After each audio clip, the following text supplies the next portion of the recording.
Come in. Welcome. I'm E.G. Marshall. A story begins with an idea. It may be suggested by the imagination, or by an incident, or by a fact. And behind the idea, there is a thought. All of us have heard that the pen is mightier than the sword. A piece of writing can change the course of history by sending men into battle. The Declaration of Independence, for example. Our mystery drama, Your Grade is A, was written especially for the Mystery Theater by Roy Windsor and stars Bob Caliban and Joan Shea. It is sponsored in part by Buick Motor Division and Contac, the 12-hour cold capsule. I'll be back shortly with Act One. At the Opel Isuzu Information Center of America, pandemonium reigns as thousands of people try to find out what one is. Hello, Opel Isuzu Information Center. Say, I think I've got an Opel Isuzu. Good for you, sir. Can you describe it? Well, it's about 4 feet high, brown, tan hair on its neck. It's got cute little eyes. Sir, I believe that's a Shetland pony. Oh, yeah. I can see that now. See the little hoofs? Opel Isuzu, a great new little car at your Buick Opel dealers. I've got bronchial asthma. I've also got a newspaper to get out. That's why I take Broncaid tablets. They help keep my occasional asthma attacks away for hours. I tried Primatine tablets and they worked. But then I heard about Broncaid. Broncaid has an extra ingredient to help me get rid of congestion. Broncaid works for hours, so I can work for hours. Broncaid tablets do more to let you breathe easier. Use only as directed. It's the most spectacular show on ice. The all-new 1977 Holiday on Ice. A trip into a fantasy land of silver blades and sequin skaters. This year, starring Holiday's own sweetheart of the ice, Miss Peggy Fleming. With Peggy, the incomparable Diane DeLue, who won both the medal and our hearts on television last winter. The delightful Jill Shipstead and Jimmy Crockett, the world's professional skating title holder. And it's a trip to Sesame Street. Bert and Ernie and Grover and Big Bird and Cookie Monster just waiting for you and skating for you in the all-new Holiday on Ice. And we've got spectacular production numbers. Hundreds of skaters lighting up the ice to the strains of Dixieland jazz, contemporary hits, Western favorites, and all-American classics. We call it the all-new 1977 Holiday on Ice with special guest star Peggy Fleming. But you'll call it the best time you've had in years. August 18th through August 29th at Madison Square Garden. For ticket information, call 564-4400 and Ticketron 541-7290. Come on, head in our direction. Come to our country place. Bring up your dancing shoes. Forget your worries, forget your blues. There's so much at Great Gorge to do. For the golfer, Playboy's Resort and Country Club at Great Gorge has a 5-day golf package which includes 4 rounds of golf on our championship course, a deluxe room, 4 breakfasts, 3 dinners, plus dinner and a show at our penthouse. All for only $151 per person, double occupancy. So leave your troubles on the highway. Times are never so near at your country place. For information and or reservations for Playboy's Resort and Country Club at Great Gorge, call toll-free 800-621-1116. That's 800-621-1116. This week, the Playboy Resort and Country Club features George Kirby in the penthouse.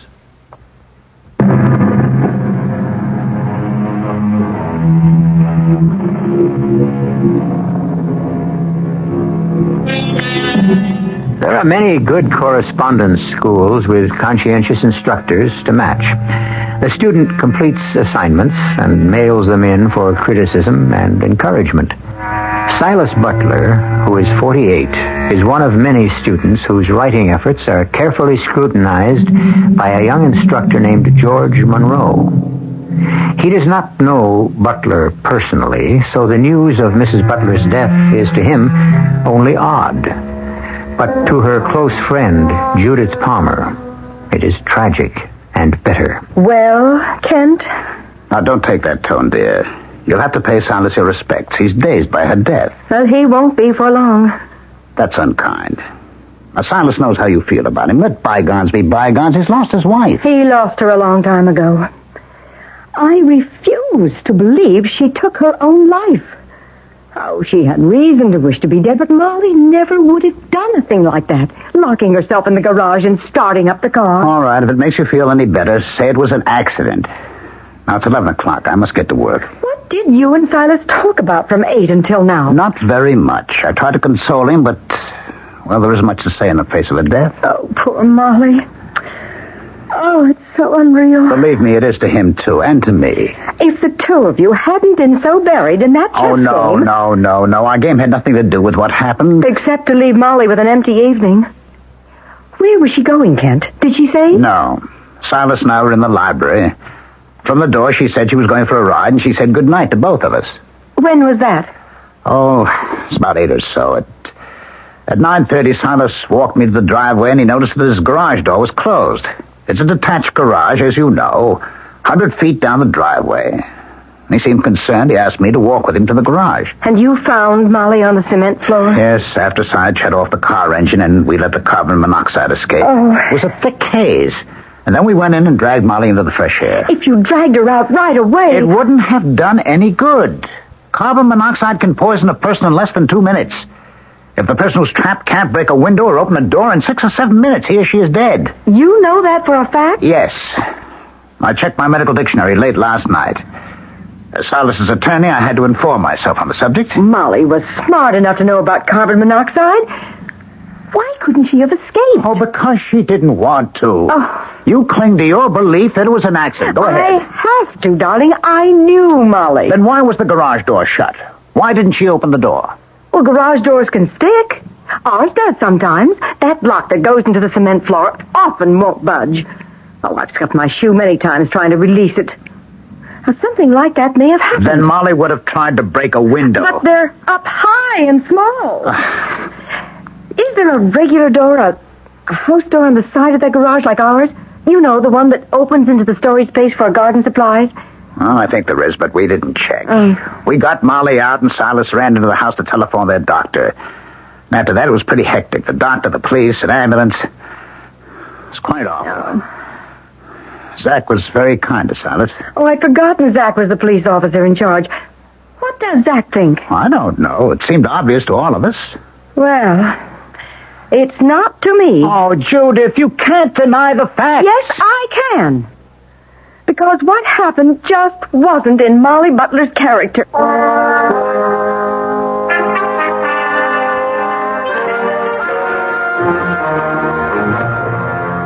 Please come in, Mrs. Palmer? Yes, Mrs. Kent Palmer. Yes, let me close the door. It can be noisy around here. Yes. Please sit down. Thank you. I'll come right to the point, Mr. Monroe. Silas Butler is a student of this correspondence school. Yes, he is, but... I don't expect that you'd know him personally. Well, that's what I was going to say. The instructors never have a personal relationship with a student. Well, Molly Butler was my best friend. Oh. My mother read about her in this morning's newspaper. We were sorry to learn that she committed suicide. I don't think she did. Oh? And that's why I wanted a confidential talk with you. Well, I don't know Mr. Butler. I know he was married. That's on his biography, but that's all I know. But how does our school... I really have no idea what you're driving at. I visited Mr. Butler late this morning to pay my respects. He asked me to go through his wife's personal things, clothes and so on, and to dispose of them as I saw fit. Yes? Well, among Molly Butler's effects was a diary. I glanced through it. Wasn't Mr. Butler writing a murder mystery story as one of his assignments? I'd have to check over my file of critiques. May I ask why you're interested in Mr. Butler as a writer? Well, I know that he was working on a murder mystery story. Molly Butler refers to it in her diary. For heaven's sakes. Why? Because the characters in the story and the story outline are taken straight from life. Well, that's true of much of what is written. We encourage students to write about what they know from real experience. I understand that, and it makes sense. Well, then? Molly had read her husband's story. It wasn't completed, and that's what had her frightened. I really don't follow you, Mrs. Palmer. Well, Mr. Butler's story about an ordinary, ambitious young man who marries a socially prominent girl. They have a son. The couple is happy together, and the mother thinks that the sun rises and sets on her son. And then he's killed. And that poisons the marriage. How did you know? Well, I assume that it did. After all, I am an instructor in writing. Unless one of the parents was to blame for the son's death, there wouldn't be any conflict, hence no story. How did the son die? In an automobile accident. His father is driving him home from prep school, driving too fast, and carelessly the boy is killed. The father is injured, but recovers. And the mother blames the father. That's right. And that ended the relationship. I see. The story you're telling me isn't a story at all, is that it? That's it. It is the story of Silas and Molly Butler. And now Molly's dead. You were mentioned several times in Molly's diary, Mr. Monroe. In what context? Mr. Butler had great respect for your encouragement and ideas. Had you exchanged thoughts about how the story ought to end? I think so. This is very odd, Mrs. Palmer. I've never had an experience like this before. Neither did Molly Butler. You see what I'm suggesting, Mr. Monroe? It's too fantastic to believe. Maybe, but I wish you'd think it over. I'm going to present it to my brother, Captain Zachary of the police department, to hear what he has to say. Because you're not satisfied with how Mrs. Butler died? No, I'm not. She was a very close friend.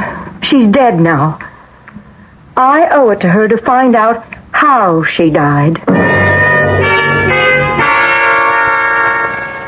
Thank you for seeing me, Captain Zachary. Glad to. Come in, come in. Thank you. Sit down. My sister's already been here. Well, what do you think, Captain? Well, she's got a lively imagination, Mr. Monroe. Then you don't think there's anything to it? To what? You know, she never came out and said what she thinks. Of course, I didn't give her much of a chance. I was at Butler's house when the ambulance took his wife away, so my knowledge is firsthand. And you think it was suicide? Well, that or accidental death. I'd say the latter. Silas Butler would prefer that. Mrs. Butler was stretched out on the garage floor. Which means she got out of the car to reopen the garage door. Why had it closed? That doesn't make any sense. Well, it could have blown shut. But all garage doors can be unlatched from the inside. I know that, I know. I don't believe the door blew shut or that she tried to get out. And Mrs. Butler, as you know from what my sisters told you, was an unhappy lady. So the verdict is suicide. Except for the fact that we found her on the floor. The explanation for that is that she closed the garage door, started the car in the dark, changed her mind, thought of escaping, then changed her mind again, and she took her life. Well, did Mrs. Palmer tell you what she'd read in Mrs. Butler's diary? Well, I've glanced through it. She was afraid of the parallel between her life and his murder story. Well, if he's a writer, he'd spill out some of his own life in what he writes. Isn't that how writers work? Well, sure, but what's funny is how Mr. Butler struggled to find the right ending for his murder mystery. It's all here, Captain. What's that? My critique of his work. Mr. Butler and I exchanged a lot of thoughts about how to end his story. Would you explain that, please? Well, everyone who reads knows the old devices employed in ending a murder mystery. Mm-hmm. The butler did it, or the poison pill taken by mistake, mushroom soup, or that kind of thing. Yeah. All known and stale. Now, I'm referring to premeditated murder. I understand. And your critiques? Well, Mr. Butler thought that a suggestion of mine about using carbon monoxide had merit. I see. And you're feeling guilt because you made the suggestion. I don't know how I feel, but it certainly is odd that carbon monoxide is what caused the death. Well, that's the poison he decided to use, and I suggested it. Well, did he indicate how he planned to use it? No, I didn't either. Well, it's a deadly poison, of course, and people are careless about it. You know, we have accidental deaths all the time because a person starts up his car with the garage doors closed or only partly open. You know, that gas works fast. Now, I don't see anything sinister in Mrs. Butler's death. I'm glad you don't.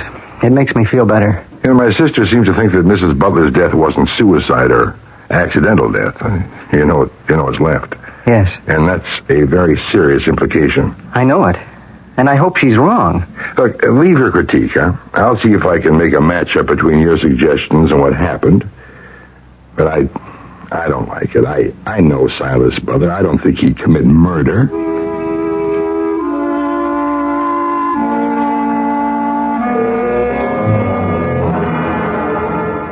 Good heavens, George. You seriously think that Mr. Butler used you to help him plan a murder? Well, I know it sounds weird. Oh, it's unbelievable. He'd have to be mad. We don't know what really happened, but Captain Zachary is going to investigate again. What's there to investigate? Well, little details. Such as what? Well, I don't know.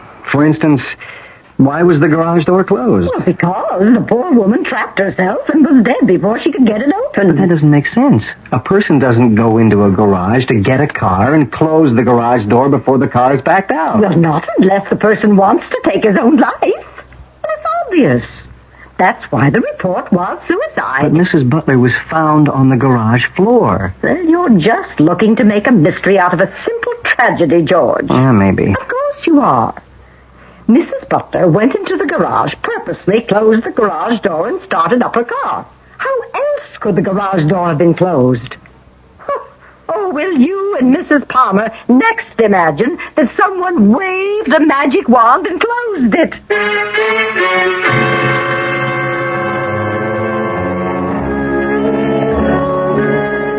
We began with the power of the pen. Plato's Republic created Western civilization, and some of Leonardo's reflections led to the airplane. But murder by correspondence?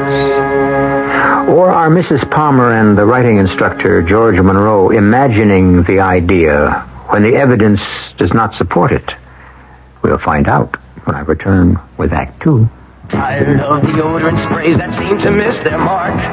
Want something powerful you can put on in the dark?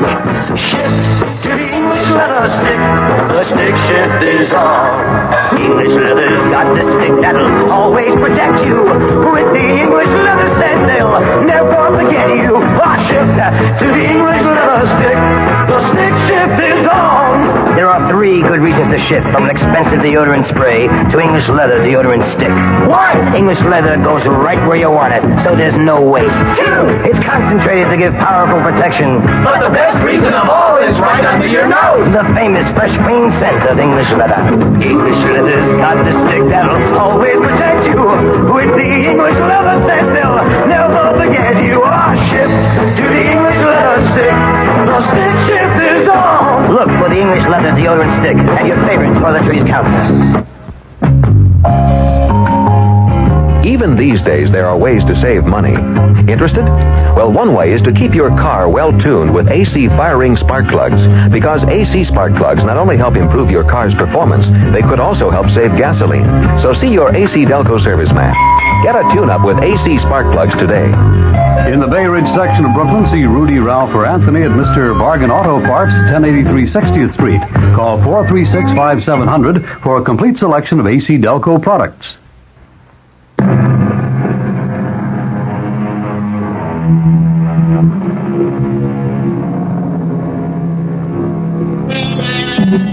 Mr. Longfellow said once that what a writer asks of his reader is not so much to like as to listen. That applies here. Silas Butler wanted his correspondence school instructor, George Monroe, to listen to his ideas for a murder mystery story. George did, and supplied him with a device, the use of carbon monoxide as the poison. Then Mrs. Butler died from carbon monoxide poisoning. But her best friend, Judith Palmer, is not content with the explanation of suicide or accidental death. It is the evening of the day after the tragedy. Judith, my dear, I know Silas Butler. He's both a client and a friend, and I can't conceive of him or anyone writing a story of premeditated murder and then acting on it in life.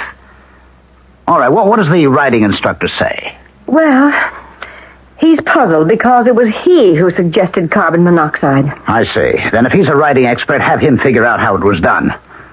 I don't think he can, because the police are satisfied that Molly's death was, well, because you prefer it an accident. Why do you say I prefer it, Ken? You said so before. You can't imagine Molly taking her own life. Well, I can. She hasn't been a happy person since her son was killed. By his father? Oh, Judith, dear, please, don't say such a thing. Silas was speeding and he and the boy had a serious accident. It does happen, you know. Silas loved his son. And you simply must not say that he killed him. That's unfair. Well, perhaps. But you know what their lives have been like since it happened. He was very depressed when I saw him around noon. Yeah. Well, I told him I'd stop by later this evening to discuss the funeral and other details. Oh, Kent, what will happen to him now? I'll find out. He's all alone. Yes, all alone. No accusing eye on him. Molly always looked at him that way. Silas Butler is not a criminal. Molly thought he was. Once.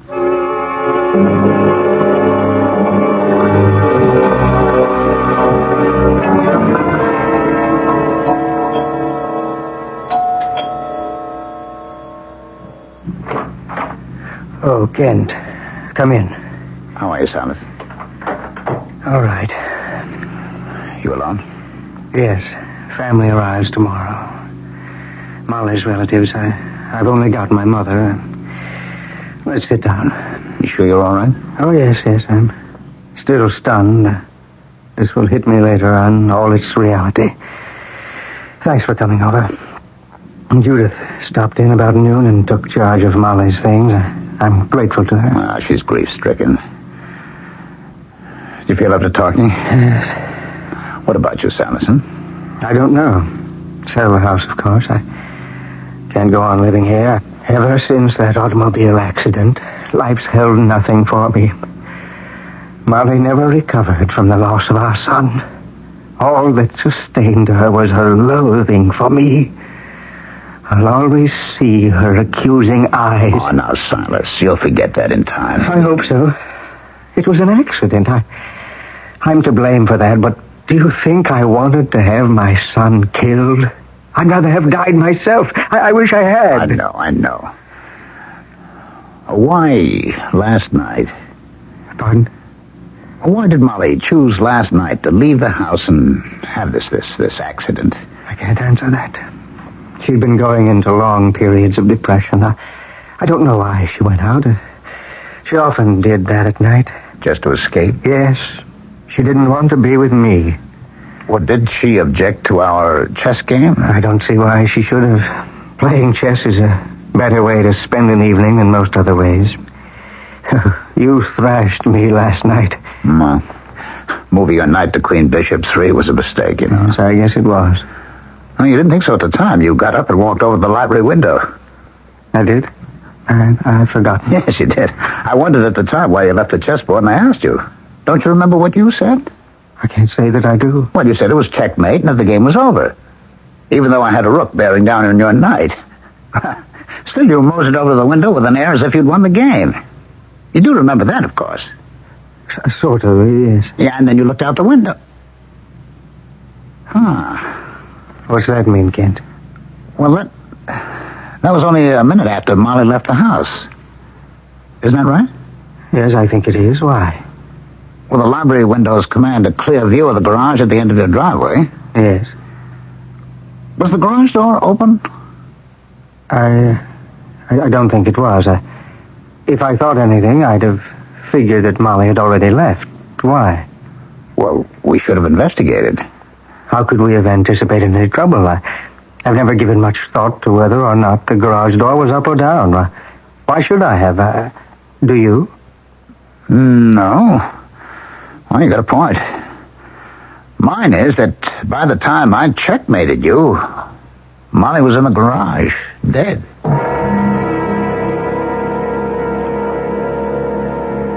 That means, Kent, you've got your doubts, too. It means no such thing, Judith. I just tried to reconstruct the scene, that's all. All right. Silas got up from a chess game he was about to lose and walked over to the window. Now, that doesn't make sense. That's not the way chess players behave, is it? Of course it isn't. Si went to that window in order to get a view of the garage. Now, darling, is there anything else you remember? No. Your imagination is beginning to run away again, Judith. I suggest that we leave any further investigation to Zach and his police department, huh? Well, I hope we've aroused his suspicion. We? You and who else? George Monroe. Zach telephoned me while you were out. Mr. Monroe called on him and gave him the critiques of Silas's writing. Zach thought they were interesting. He thought Silas had written a pretty good mystery story. Well? And Mr. Monroe thought that Molly's death ought to be reinvestigated. Oh, no. Molly hasn't even been buried, and you and Monroe want to subject Si to more suffering? I don't like that at all. I really don't. I didn't visit Cy tonight with doubts in my mind. Well, you asked him why he went to the window. No, I only mentioned that he had gotten up from the chess game and gone to the window, that's all. Why? That was odd, wasn't it? I wouldn't say that. Cy is a harried man. Chess gets his mind off his unhappiness. I simply wondered why it was last night of all nights that Molly chose to have an accident. Well, maybe Cy had just figured out how to commit the murder in his story. I doubt that he would have shared such an idea with his wife. Well, you never know. You want to read Molly's diary. I'm not going to. And frankly, I've had enough of this. You and Zach pursue it. I'm really tired of it. So if you'll excuse me, I think I'll turn in. All right. Oh, is our car in the garage or in the driveway? I left it out. Why? Well, if he's still awake, I may drive over and talk with George Monroe. Oh, Mr. Monroe, I know it's late. Well, that's all right, Mrs. Palmer. It's not that late. It's only 10:30. Oh, I'm never in bed before midnight. Please sit down. Oh, thank you. I understand you saw my brother, Captain Zachary. You know, he was impressed, both by Mr. Butler's writing and by your critiques. Well, thank you. From what I had criticized about Mr. Butler's story, I could easily reconstruct it. The story does parallel his life with Mrs. Butler. Yes. Now, I paid special attention to his struggle, with my help, to find a way of using carbon monoxide as a poison without the police being able to detect it. Did you reach any conclusion? No. And yes. No about the device, the novel idea of killing with a gas, but yes about your suspicion. Oh? In Mr. Butler's story, the man becomes bitter and abusive because the wife withdraws from him and silently accuses him of the death of the son. Yes, exactly what happened between Cy and Molly Butler. Well, furthermore, there were introspective passages in which the man dreamed of being free from the wife's accusing eye. Oh. That's when he began to think about murder. The wife sensed it, but she couldn't do anything about it. It was as if she were mesmerized. Well, it fits, doesn't it? It seems so.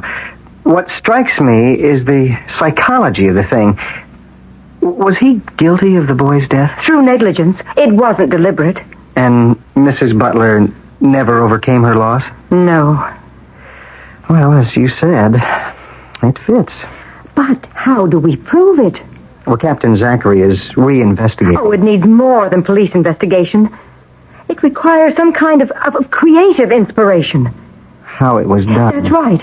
How could it have been done? Cy Butler and my husband were playing chess in the Butler's library. Toward the conclusion of their first game, when my husband had him on the defensive, Mr. Butler rose and walked to the window. Did he? And he thought he was losing the game? That seemed odd to me, and I mentioned it to my husband. What did Mr. Butler do at the window? I don't know. Looked out. It commands a clear view of the detached garage. But now, what could he have done from the library window that would have had any connection with Molly's death? Darned if I can imagine. Oh, I wish you'd try, Mr. Monroe. You're a creative man. Well, I know, but Butler and I both struggled to invent a gimmick for killing a person with carbon monoxide poison without being detected. We hadn't succeeded. Well, he may have. Yes. I wonder what it could be. Assuming we're not crazy. It's a puzzler. Oh. What are you thinking about? You've got an abstracted expression on your face. Something Mother said earlier this evening. Oh? Now, what was it? I'd explained your interest in this fantastic notion. Mother agreed that if Mrs. Butler didn't commit suicide, then her death must have been accidental because she couldn't get out of the garage. Yes, go on. But the idea of murder was nonsense. She wondered... Yes, here's what she wondered. She said, you and Mrs. Palmer next imagined that someone waved a magic wand and closed it. Meaning, of course, the garage door. Waved a magic wand? It's stuck in my head, and I've given it some thought. Oh, Mr. Butler did go to the window soon after Molly left the house. But what kind of magic wand could he have waved? Think about it. Think about it, Mr. Monroe. I will, too. What your mother said might be the very clue we're searching for.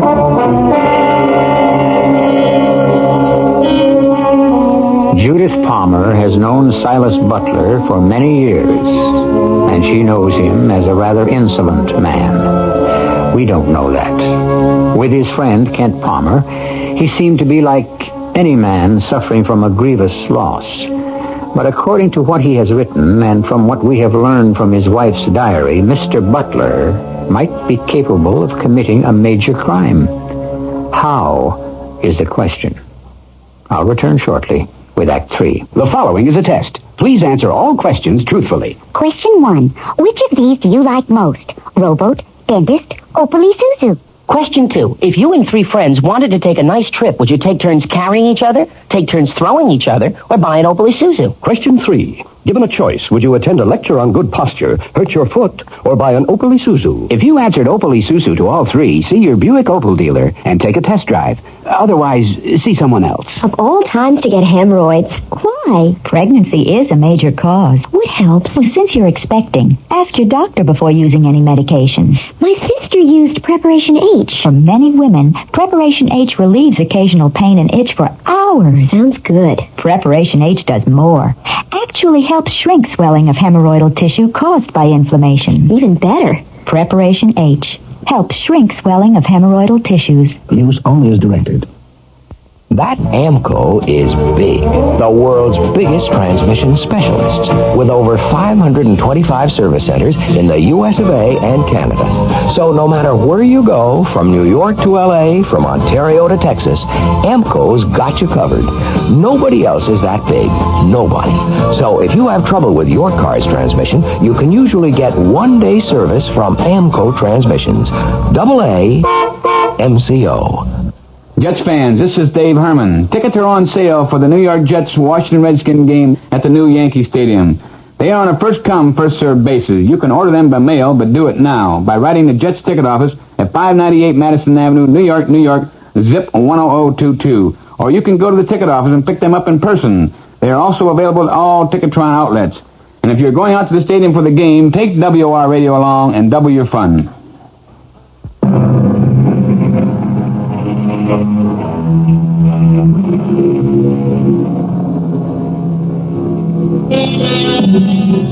You drive me crazy, and I wish you were dead are 2 commonplace expressions that a wildly angry person has been known to use. They're not meant to be taken literally. They sum up a condition that is unbearable and a wish to be realized. Apologies usually follow. Both sentences, however, seem to apply to Silas Butler. His wife's silent accusation was driving him mad, and he may have wished her dead. It's the next morning. George Monroe again is seated opposite Captain Zachary of the police department. Good morning, Captain. Good morning. My sister telephoned that she'd seen you again. Yes, were my critiques helpful? Yeah, very. Butler writes well. That's a sad story he tells. You can understand from the character in the story that he would commit murder. Yeah, well, maybe. You never know about a murder. Most murders just occur. A person loses his temper, goes crazy, but a premeditated murder, well, that's pretty rare. Well, I agree. As a writer, it comes down to motive. In his story, Mr. Butler's character does have motive. Yeah. May I make a couple of suggestions? Sure, go ahead. But talk to Mr. Kent and to Mr. Butler and ask them to recall everything they can about their chess game. You mean about Butler walking to the library window? My sister mentioned that. Anything else? Take another look at the diary. There may be a clue there. Why? You think she may have anticipated her death? She might have. Anything else? Well, it's this foolish idea I have because my mother said something about waving a magic wand. Uh-huh. There could be something to it. Yeah, sure. If we can find the magic wand. Any ideas? Offhand, no, but would it be improper of you to ask Mr. Butler if he'd had any repairs made recently to his house? Such as what? I don't know, but if I wanted to trap someone in a garage with an engine running, I might dream up some gadget that would close the garage. Uh-huh, I see. Well, a lot of homes have posts by their driveways. You stop your car, push a button, the garage door opens or closes. Yes, that's the kind of thing I mean. And if the garage has a button which does the same thing, it opens or closes the garage.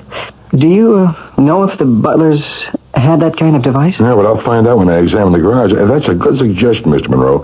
That is, if we're going to pursue the murder idea. Well, don't you see any validity to it? It's possible, but don't be disappointed if our original verdict holds. Mrs. Butler killed herself, or she died accidentally.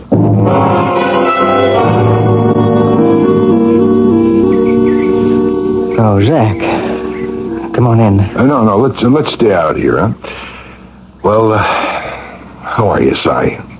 Still dazed, but having the family around helps. Molly's relatives arrived an hour ago. When's the funeral? Tomorrow at 11. Anything special you wanted to see me about, Zach? No. Just wanted to ask if I could look around the property. Of course.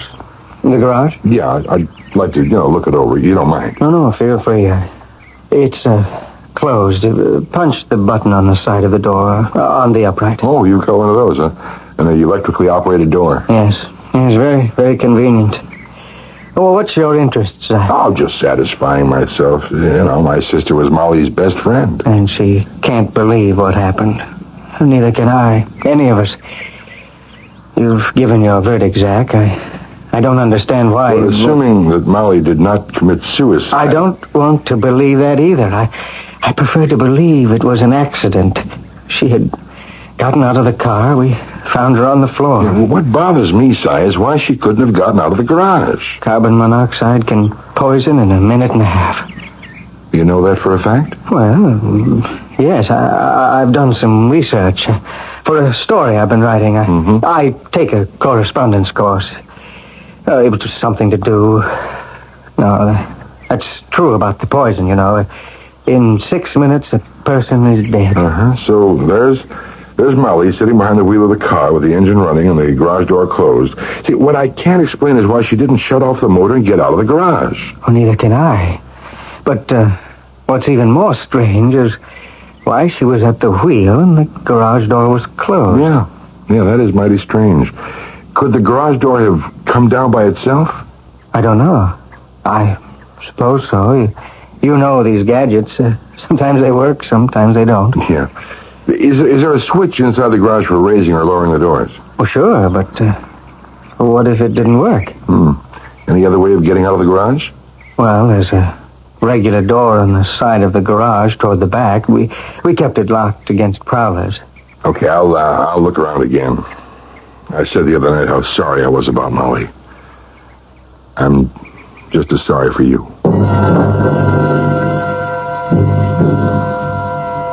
But why in the world do you want to know the name of the butler's carpenter? Or electrician, Judy. Either one. Well, it may be mentioned in Molly's diary. You returned it to me. Let me look. Zach, you're being very mysterious. Well, you want me to reinvestigate the death? Well, this is part of it. The garage is electrically controlled.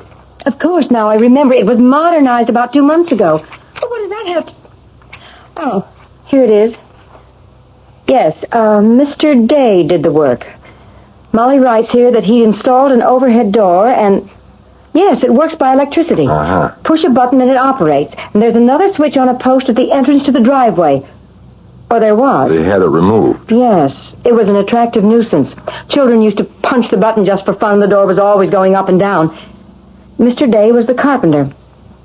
Why, Zach, what's so intriguing about the butler's garage door? Well, there's another way to open an electrically operated garage door. You don't have to punch a button. Oh? You can use a hand switch. Like that gadget for switching TV channels? I didn't know that. Butler left the chess table and walked over to the window. Yes? Which commanded a view of the garage. Yes. Where he could have seen Molly enter the garage. Don't jump to conclusions, Judy. I think we've got it, but I want to be sure. Now, when Silas returned to the chess table, did he have anything in his hand? Kent didn't say. Oh, you mean he was carrying one of those remote control gadgets? Exactly. I better talk with Kent. I'll telephone. No. Face to face. Silas is his friend, and this is a touchy subject. Silas and Monroe are trying to figure out how to commit murder with carbon monoxide. I think Silas came up with the answer. Now, what's up, Zach? Oh, more of the same, Kent. Your suspicion that Cy Butler is a criminal, huh? Yeah, he may be, Kent. You seriously think that? Because of the story he wrote? Well, if it hadn't been for the diary and the correspondence school critiques, he might have gotten away with it. You mean he did do it? But how? Well, I don't exactly know yet. Tell me, when Butler walked to the library window, he was in bad shape in the chess game, right? Yes, I found it odd that he did. Oh, now tell me about his walking back. Now, just try to think back, huh? Try to remember exactly what he did. When he got up, he had a pawn in his hand. One of mine. He captured it with his knight. He kind of rolled it around his hand, and I wondered why he had left the table, so I glanced after him. He placed the pawn in his jacket pocket. And when he returned to the table? Well, nothing. Well, didn't he place the pawn behind the board? Yes. After he sat down, I heard it. You heard his pawn?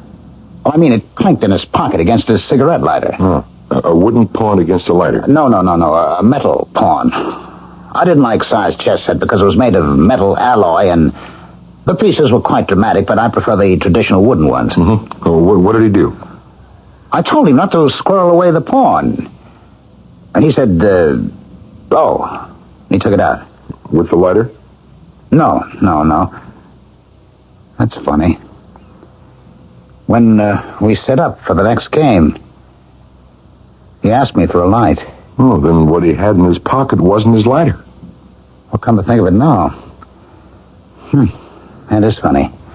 But I remember the clinking sound. I think the carpenter or the electrician can tell me what it was he had in his pocket. I may need you later in the day, Kent. All right. You've given me a bad turn, Zach. Uh-huh. It's nothing compared to the one Silas gave Molly. Now, what's this urgent business all about, Zach? Hello, Kent. Judith? Hello, son. Close the door, would you, Kent? And, who is this? George Monroe, Mr. Butler. I'm very sorry about what happened. Thank you. Well, Zach, now why did you ask me to come down to the police station? Well, because what I'm about to say is better said here than in a house of mourning. What is it you have to say? You murdered Molly Butler. I murdered my wife. Anything else? Isn't that enough? I suppose I have you to thank for this preposterous charade. I'll take some of the credit. Give the rest to Molly's diary and to this young man here. Monroe? Yes, George Monroe. You wrote a murder mystery, didn't you? Or half wrote one, I should say. What you and Monroe hadn't figured out was just how a person could be killed from carbon monoxide poisoning without being caught. Isn't that true? Go on. You seem to know that. Monroe couldn't figure it out, but you could.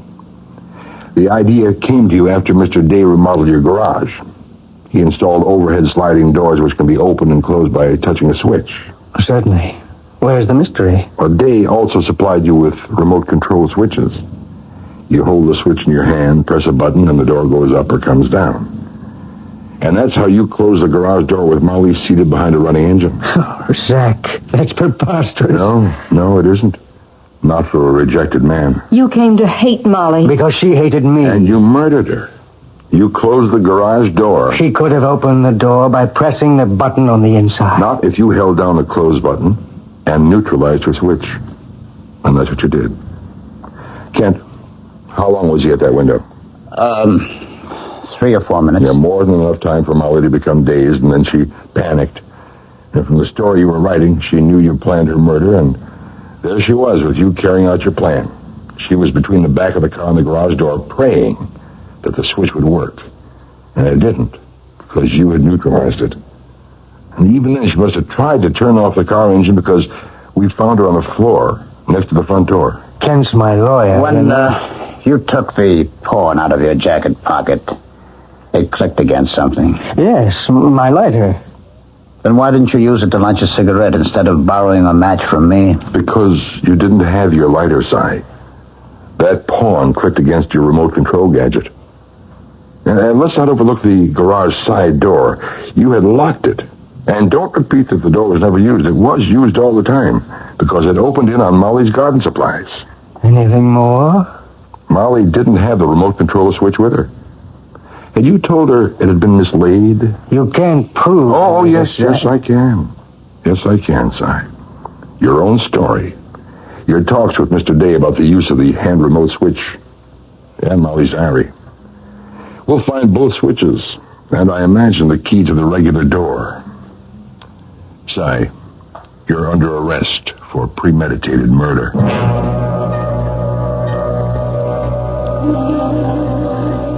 Perhaps you guessed just how Silas Butler almost got away with murder.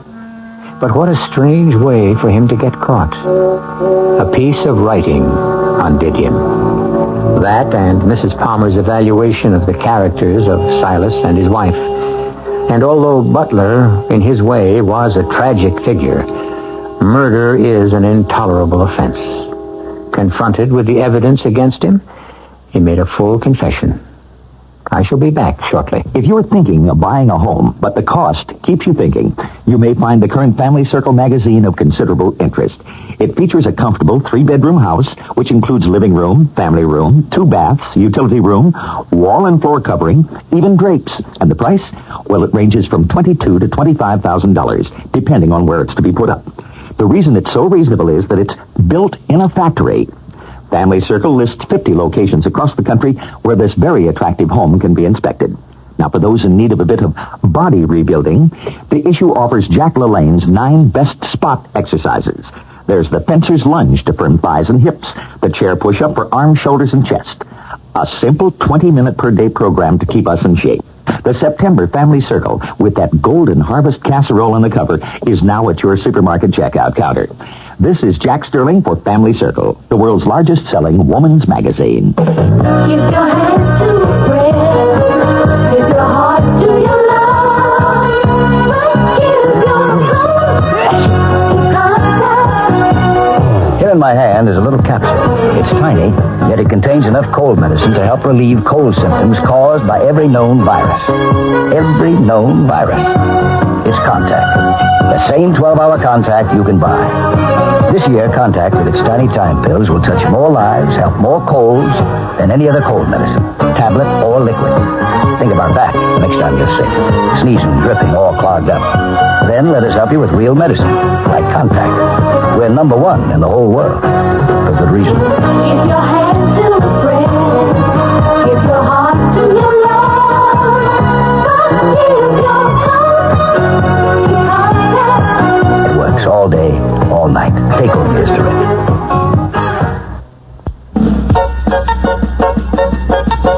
Glorious cheese, what could be more delicious? More fun to eat, so good and lots of dishes. And America spells cheese, K-R-A-F. Glorious cheese, glorious cheese. Have some glorious cheese. Have some more cheese whiz, I say. Have regular cheese whiz or pimento or garlic onion or jalapeno pepper or nut sweet Swiss flavor. There are 5 of the handiest cooking helps you can buy. And with the 8-page Cheese Whiz idea book, you can cook up all kinds of things. From vegetables au gratin to hearty casseroles. Look for the idea book where Cheese Whiz is sold. Cheese Whiz processed cheese spread from Kraft. 5 little glass jars full of ideas. Any time of day, the taste is so inviting. Creamily smooth, lively and exciting. And America spells cheese, K-R-A-F-T, Kraft.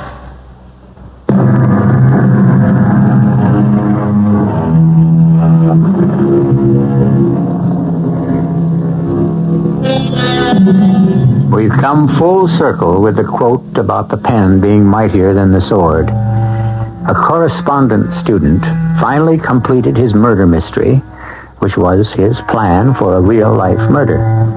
A diary, an imaginative young instructor, and careful police investigation combined to rob Silas Butler of his perfect murder and of his life. Our cast included Bob Caliban, Ralph Bell, Joan Shea, and Joe Silver. The entire production was under the direction of Hyman Brown. Radio Mystery Theater was sponsored in part by Contact, the 12-hour cold capsule, and Buick Motor Division. This is E.G. Marshall inviting you to return to our Mystery Theater for another adventure in the macabre. Until next time, pleasant dreams. Preceding program is furnished by CBS Radio. This is WOR New York.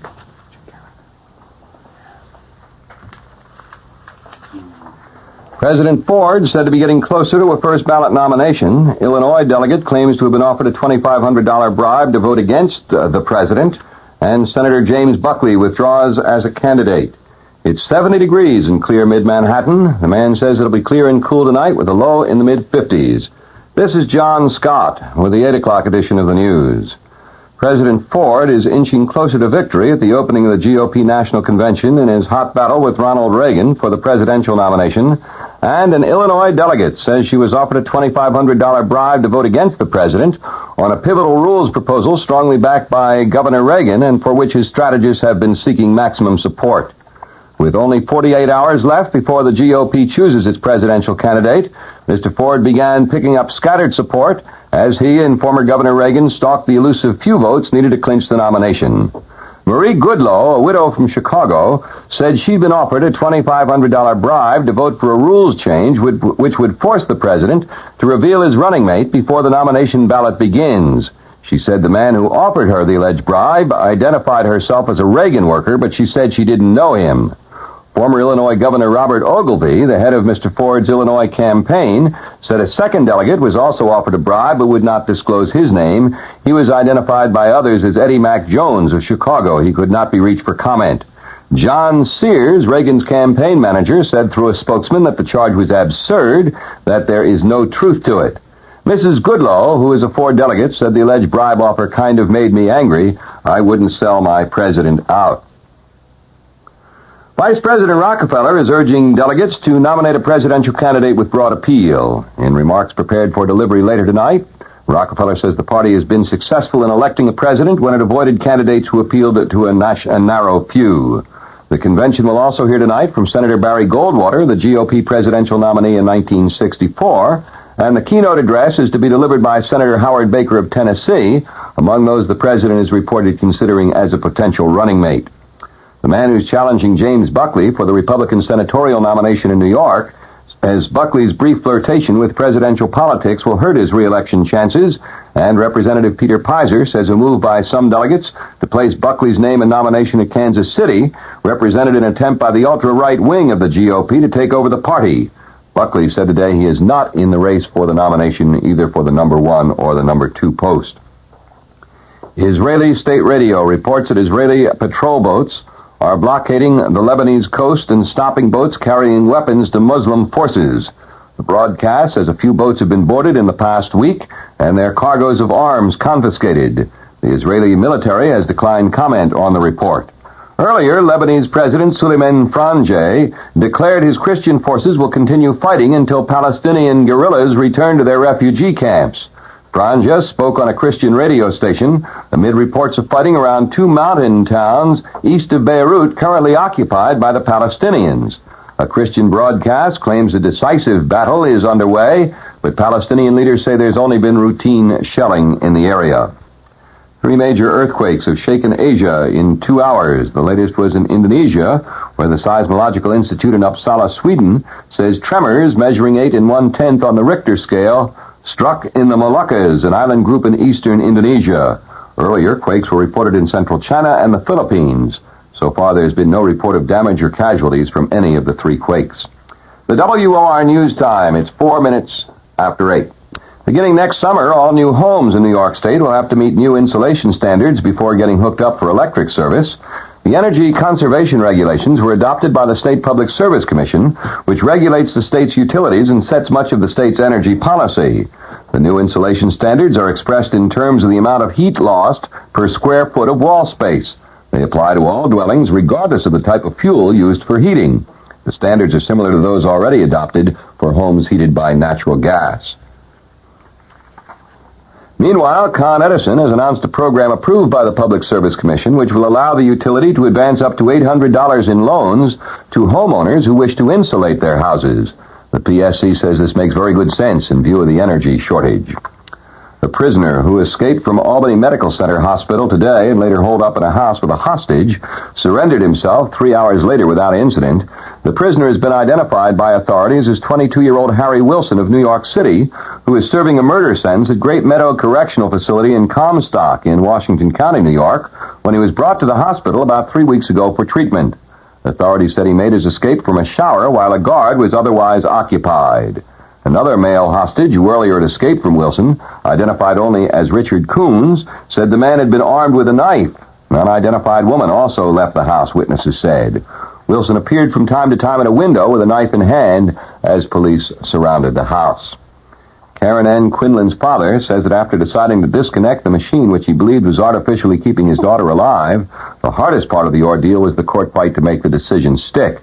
The case of the 22-year-old Landing, New Jersey girl, who doctors said would never regain consciousness, resulted in a landmark state court decision to find... The CBS Radio Mystery Theater presents...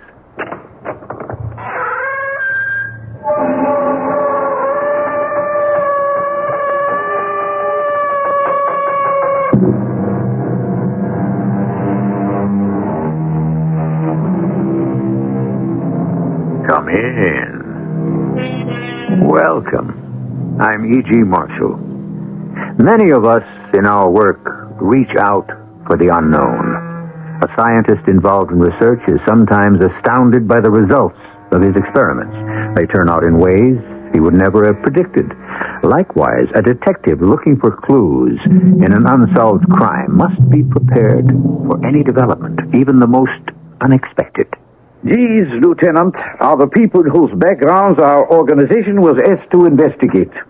The names of the 4 murdered men are all on this list. Yes, it would appear, then, that the person who requested us to investigate is behind the killings. Do you have his name? Yeah, it is right here. Hey, there must be some mistake. This name isn't possible. I can assure you that this is the person. Why? Do you know him?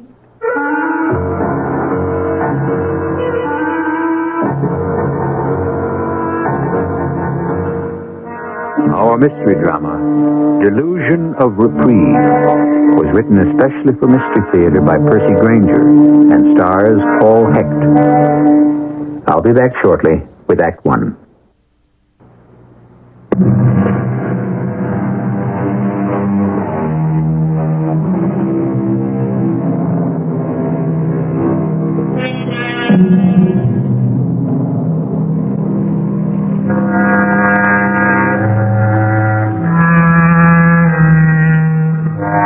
A detective deals in that most elusive of all areas, human motivation. How easy it can be to conceal the desires that motivate us, to tell a lie, to cover up our true thoughts and feelings, to hide, in fact, who we really are, and how difficult that can make the detective's job of ferreting out criminals. We're in the locker room of a police station in a suburb of a large industrial city. Hey, good morning, Lieutenant Bernstein. Welcome back. Peter, thank you. How is your father now? Well, the operation was a success, but his heart is still weak. You look pretty tired. Yeah, I was at his bedside the whole time. The doctor said it was only my being there that kept Dad's morale up. Oh, wasn't your mother there? No, she's been dead for many years, Peter. She died before we left Europe during the war. Oh, I'm sorry. Yeah. Well, how you been? Oh, my arthritis keeps getting worse. Makes it harder all the time to tend to my custodial duties around the station house. Haven't you ever thought about retiring? Oh, what good would that do? Now I've got my arthritis and my job. If I retired, I'd just have my arthritis. Yeah, that's true.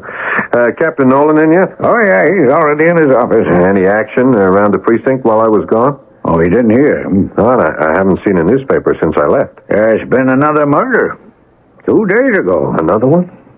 Like the others? Well, seems to be. But, judging from the expression on Captain Nolan's face, there still aren't any real leads. Yeah, well, excuse me, Peter. I'd better get down to his office. Captain, the lab reports just came in on that latest murder. Thanks, Florence. Mike said he'd be back today. Have you seen him yet? I think he's in the locker room. Hello, Tony. Oh, hiya, Florence. Well, speak of the devil. Mike, how's your father? Well, it's still touch and go, but he's okay for now. Did you hear we've been visited by the phantom murderer again? Yeah, Peter Fleming told me. If you gentlemen will excuse me, I'd better get back to the front desk. I'm glad you're back, Mike. Thanks, Flo. Well, what's the story on this one, Tony? Well, the guy's name was Thomas Heinrich. Florence just brought in the lab reports. Anything that links this killing to the others? Same method. Shot from the front at close range. Yeah, like the killer might have known him. Or wanted to confront him for some reason before pulling the trigger. Yeah, what does ballistics say? Well, the bullet that killed Heinrich came from the same kind of semi-automatic pistol that was used on the others. 4 murders in less than 2 months in a town that normally has 1 or 2 murders a year tops. Yeah, but what's behind it? These 4 men had nothing in common. They didn't even know each other, so far as we can tell. Now, the FBI has checked for possible interstate activity, mob connections. Nothing comes up. Yeah, I don't suppose Heinrich was robbed. No, neither were the others. Well, it is possible that the murderer is picking victims at random. Yes, but not likely. Mass killers generally follow 1 or 2 patterns. Either they hold themselves up somewhere and start blasting away at everything that moves, or they choose their victims because of something they all have in common and kill them one at a time over a period of months or even years. Well, following that prescription, we seem to have a representative of the second variety on our hands. Yeah, but what is the link? 3 of the victims were married. 1 wasn't. 2 owned their own small businesses. The other 2 worked in factories. Now, if the murderer is picking his victims at random, it means we're helpless until he makes a mistake. And what was Heinrich's profile? Oh, here, look for yourself. He seems to have led a simple enough life. A hard-working, middle-class guy. Owned his own paint store. Nothing out of the ordinary. Yeah, it says here he was a naturalized citizen. Oh, yeah. He and his wife immigrated here from Germany. Weren't the other 3 victims also immigrants? Mike, that profile fits 80% of the people in this town. Why, your own father was an immigrant. Hey, look. Look, here's something else. What? Heinrich had a police record. Yeah, that. He was booked once for a brawl in a bar over on the south side. I checked it out. It was, 15 years ago.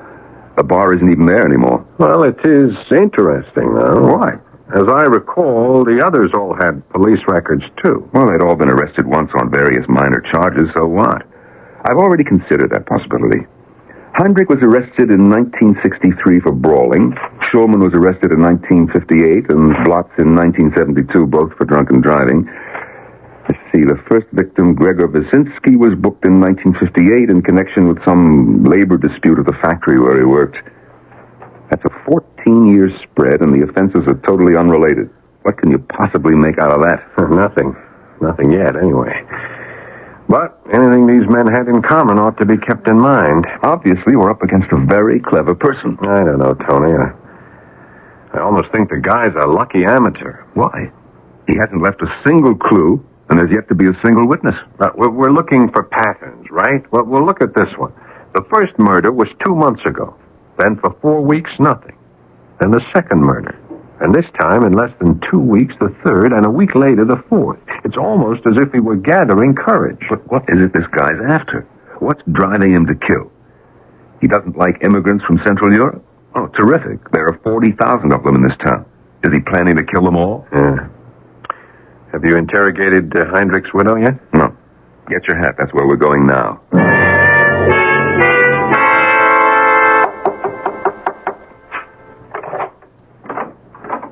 Yeah? Who is it? Mrs. Heinrich, it's Captain Nolan from the police department. Oh, yeah. I have been waiting for you. Come in. This is my associate, Lieutenant Bernstein. Bernstein? Yeah, I'm sorry about your husband, Mrs. Heinrich. Oh, well, please, have a seat. Thank you. That shouldn't take long. Would you like some coffee? No, thank you. We'd just like to ask a few questions, and then we'll go. Oh, please, ask as many as you like. Oh, can I get you a more comfortable chair? Mrs. Heinrich. I'm sorry. Forgive me. But since Thomas died, I have felt I must keep busy. I am afraid to stop. Oh, we understand.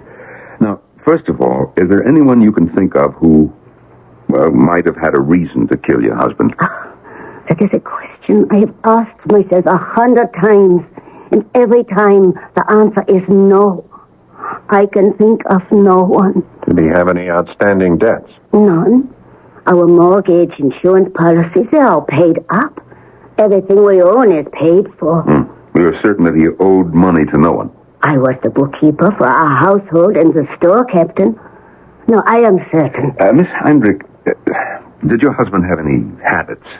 Habits? I mean, did he play the horses? Did he gamble in any way? Well, he bet sometimes on sports events, but never more than a few dollars. And only with friends, people he knew. Oh, he fancied himself an expert on American football. Mrs. Heinrich, in the few days before he was shot, was his behavior any different? How do you mean? Or did he seem in any way upset? Or... What do you mean? Did he act as if he expected to be killed? Oh, no, Lieutenant. He never expressed any fears or doubts to you about his safety? No, why should he? Thomas lived an open, honest life. He worked hard. He had nothing to fear. Do the names Hans Schulman, Henry Blotz, or Gregor Spasinski mean anything to you? They do not sound familiar. Why? Those are the other 3 men who have been murdered. Oh, yeah. We read about them in the papers. No, Thomas did not know them. Are you aware that your husband was arrested once? He was? Yeah, he got into a fight in a bar. Oh, that. Yes, I remember. But that was years ago. Well, we have to follow all leads, Mrs. Heinrich. Did he ever tell you what the quarrel was about? Yeah. It was because of a disagreement about a football game. He still did not know the rules so well then. I see. Well, I think that's all we have to ask you. Oh, must you go? Wouldn't you like to stay for some coffee? It would be no Mrs. trouble. Heinrich, let me ask you one more question. Huh? Do you think that your husband was deliberately murdered for a reason or shot down at random? A friend of Thomas once said he had a genius for living an ordinary life. He read the newspaper and never held a grudge. His ambitions were modest, and he knew how to be happy. Now, why should anyone want to kill such a man? I don't know, Mrs. Heinrich. That's what we hope to find out. Good day. Good day, Captain. Thank you for coming to see me. Still nothing. Nothing concrete to go on. Let's go. Just a minute, Tony. Something's trying to click. What? Did you notice the way she looked at me? And when you introduced me, her eyes dropped to my nameplate. For just a split second, a look came into her eyes. Yeah? I've seen that look before, Tony. I was a small kid in Europe. What look? What are you getting at? My name. My name, Tony. Bernstein. Oh, since when did you become so sensitive? I don't care what she thinks of me, Tony. That's not the point. The point is Europe. What do you mean? The link that we're looking for. We've only gone into the murdered man's backgrounds in this country, but what if they knew each other before? Yeah, there's a whole possibility we've been overlooking. Hey, wait a minute. What are you doing? A couple more questions for Mrs. Heinrich. You are still here. Mrs. Heinrich, what nationality are you and your husband? Why, American. But before you came to this country? German. And what business was your husband in? He had his own paint store. And before you immigrated? Before? Well, I'm not sure. I think we worked for a factory. You don't know? We didn't meet until 1946, just a few months before we sailed for America. Excuse me, Mrs. Heinrich, but that's not true. Your records from the Department of Immigration indicate that you were married in 1941. Yeah, we were. Okay, I'll ask you again. What did your husband do? He was in the German army. But he never was an officer, just a sergeant, a common soldier. I'm sorry I lied, but it is a habit. Such feelings can still be aroused, even after all these years. But it's easier this way. Where was he stationed? The Eastern Front, Russia. It was horrible. Thomas never believed we would win. Thank you, Mrs. Heinrich. Thank you very much.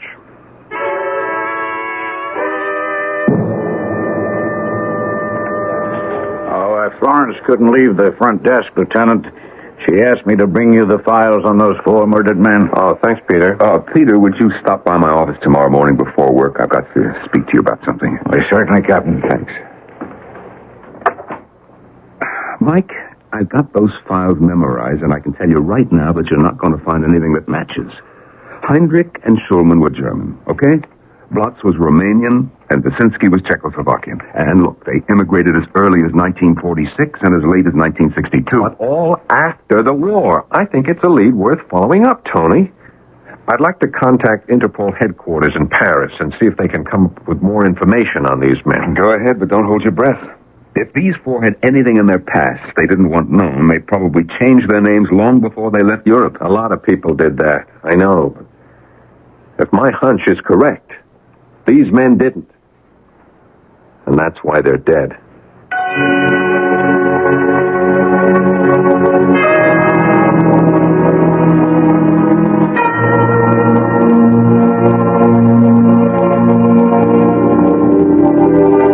Millions of people have come to this country in search of a new life. Most have found it, and in the process have left their old lives behind forever. Now today, we're hearing a great deal of talk about people who would like to go back and rediscover their roots. Would our 4 murder victims have been amongst those people, or would they have preferred the earlier chapters of their lives to have remained a closed book? I shall return shortly with Act 2.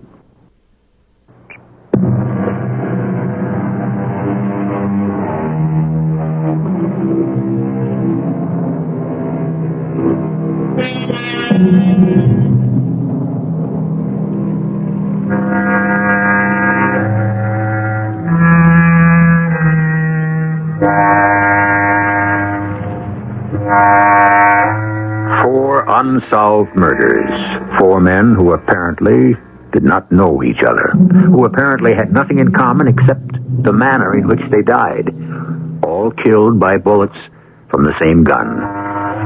But was there another link between them, a link somewhere in their pasts? And more importantly, will such a link, if it exists, lead the police to the murderer before he strikes again? Oh, Mike, Oh, hi, Florence. there's a rather large envelope here that's got your name on it. Oh, thanks. Hey, it's from Interpol. Gee, that was quick. I only made the request 4 days ago. What else in there? Oh, 4 complete dossiers on the 4 men who were murdered. And every one of them contains photostated copies of old records. Hey, I think I found what I'm looking for, Florence. Is the captain back from lunch yet? He's in his office. Tony, we've got our answer from Interpol. Already? And I think I found the connection we've been looking for. It seems Maria Heinrich didn't quite tell us the whole truth. Her husband was in uniform, all right, but not in the regular German army. He was a member of the Schutzstaffel. What's that? Hitler's elite guard, otherwise known as the SS. But more than that, he was in a branch of the SS known as the Death's Head Battalion. Or didn't they have something to do with the concentration camps? Yeah, they ran them. Ah, so that's what Thomas Heinrich, the genius at ordinary living, had in his past. What about the others? That's it. That's the link. It's the same story on every one of them. It's all here in these dossiers. All were in the SS, and all were guards at concentration camps. And 30 years later, someone's caught up with them. Well, that's the way it looks. Well, it could be just a coincidence. Or it could be the first real lead we've had. All right, let's go with this assumption for just a moment. Right away, it raises questions. How so? Well, look here. In the first place, no 2 of the dead men served in the same camp. Heinrich was at Treblinka in Poland. Blotz was at Dumanovka in Romania. Wyszynski was at Dachau. And Schulman was stationed at a labor camp in France. Yeah, but people were transferred from one camp to another. Yeah, but 4 times? Yeah, very few would have survived that long. So, it's unlikely the murderer would have known his 4 victims personally. And he could be working for a larger organization. Perhaps. But that brings up another problem. All the Nazi hunting outfits we know about only go after high-ranking fugitives, the men who were behind the whole machine. Heinrich and the rest, they were all common soldiers. According to these dossiers, none of them attained any rank higher than sergeant. But there would almost have to be an organization behind this, Tony. I mean, how else could you get this kind of information on people? Look at the resources you need, the hours of research, the amount of traveling, the credentials to gain access to confiscated Nazi files. No one person could do all that by himself. So, either we've stumbled onto a new organization whose very existence hasn't even been known until now, or one of the older groups is broadening its sights. There's a big difference between hunting down a handful of top Nazis and going wholesale after the hundreds of rank and file. Yeah, well, they were all part of it, weren't they? Yeah, I suppose they were. Well, even if we are on the right track, none of this helps us answer the question, where do we go from here? Who do we protect? No one's going to admit that he was a member of the SS, and asking Interpol to research the background of every person who's immigrated here since the war is hopeless. Yeah, 30 years later. And now the hunters are the hunted. Mike, how do you feel about this? What? Well, what do you mean? Well, you do agree, don't you, that these killings have to be stopped? Tony, what are you trying to say? Mike, I know you lost your mother and most of your family in those camps. If you feel that you can't pursue this case in good conscience... I'm a police officer, Tony. That's my job.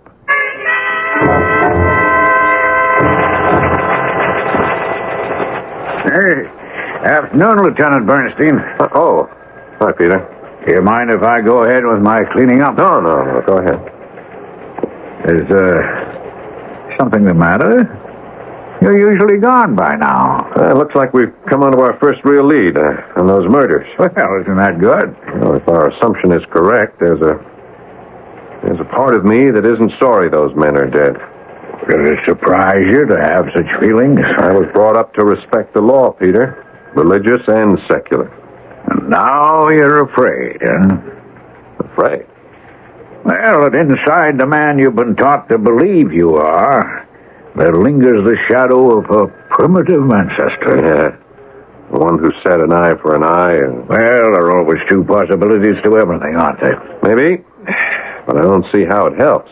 Well, the lead you've discovered, either it's correct or it's incorrect, right? Right. Now, if it's incorrect, you've nothing to worry about. And if it's correct? You have no way of knowing that for certain until you've caught your criminal, right? Right. So why worry about it now? You know, Peter, I had a great-grandfather who reasoned the way you do. Well, you see, it helped him to live to be a great-grandfather. He died in a concentration camp. His reasoning did him no good there. How do you know?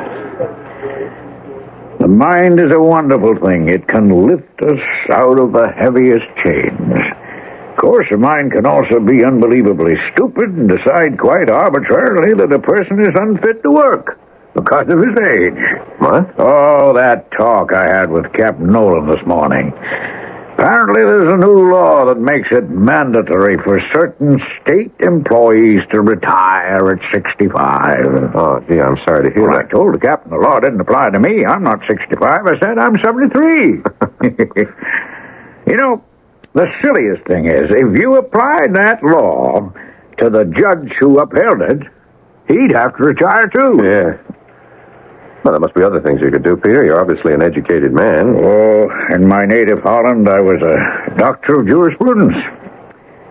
But when it came to this country, I was too old and too lazy to set about learning a whole new legal code. Yeah. Well, this job means a lot to you, doesn't it? When you leave here at night, you go home, don't you? But I have no home to go to. Just a hotel room I rent for the month. Hey, I never knew that, Peter. Oh, it's not so bad. See, I've come to consider the police station like a home. The various rooms are like parts of a house, and you and the others, well, you're just like my family. You don't have any family of your own? No, they're back in the old country. Well, don't you keep in touch with them? If you'll excuse me, Lieutenant, I better get on with my work. Look, I'm sorry, Peter. I didn't mean to pry. Oh, that's all right. Yes. It's late. I should be getting... I should be going, too. Good night, Peter.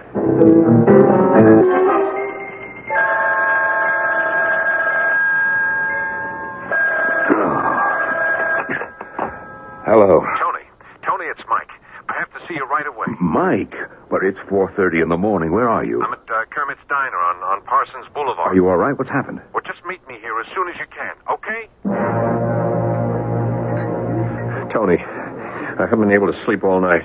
All right, Mike. Now, what's up? Huh? How was Interpol able to respond so quickly, huh? What? On Monday, I telex to them the names of 4 men and asked them to develop whatever information they could.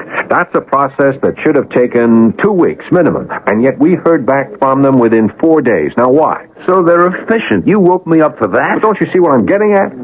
I think there's only one way they could have responded that fast. If they already had dossiers on those 4 men in their files. And if that is so, there must be a reason why Interpol has dossiers on them.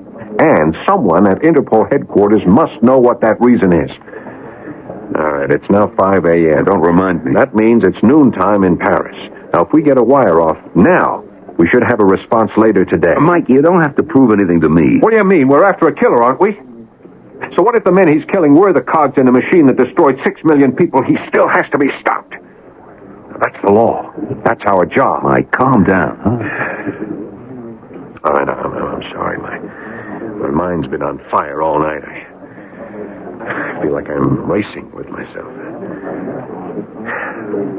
Yeah, you know, there's part of me that just wants to sit back and wait until the murderer strikes again so we can double-check our theory. Mike, go by the station and send the wire to Interpol. And then go lie down on the couch in my office and try to get some sleep. This case, Mike, well, it could go on for a long time. Don't let it get to you.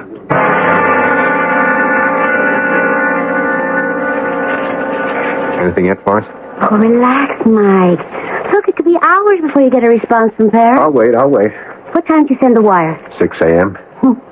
You look like you haven't gotten any sleep at all. Now, why don't you go back into Captain Nolan's office and try to rest? Hey, look. What's something coming in over the telex? What is it? This is what you've been waiting for. What does it say? Major Baki, Interpol officer, flying to San Francisco for International Conference on Crime. Now, What? Just a minute, there's more.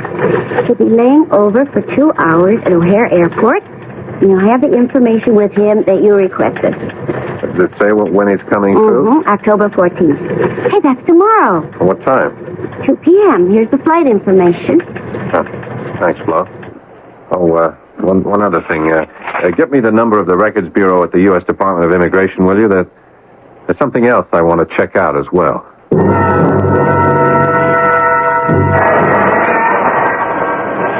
Lieutenant Bernstein? Yes, Major Baki. How do you do? I'm sorry my flight was late. Yeah, I appreciate your cooperation, Major. Shall we have a seat over there? If it is all the same to you, I prefer to stay on my feet. I have been sitting on a plane for 8 hours. Of course. The information you desire does not come from my department, but I have been briefed, and I hope I can answer all your questions. Now, you wish to know about certain Interpol dossiers? Yes, I do. Tell me, did they exist prior to our department's request for them? Yes, he did. And why? Why? Oh, that is very simple. Because we had already been asked to investigate these men some months before. But, in fact, we were asked for information on many more men, on just these 4. You were? Yeah. I have brought a copy of the list with me. Here it is.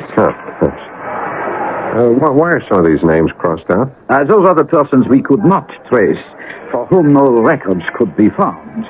In the war, Lieutenant, many things were lost. Yeah. Why do some of these names have another name beside them? Some of these people changed not only their country, but their identity. And how were you able to trace them? So their fingerprints. The original request was accompanied by certain information on the persons, including their fingerprints. Yes, of course. That's why only people who'd been arrested have been killed. Pardon? The person who requested these investigations, do you have his name? I should have the order here somewhere. Did you say these men are being killed? 4 of them are now dead. So the others, they are in danger too. Possibly. I see. And you think that the person who made the request... here's the order. Why, this is most strange. What? The person who asked for the investigations is from your own police department. What's his name? Nolan. Captain Tony Nolan. A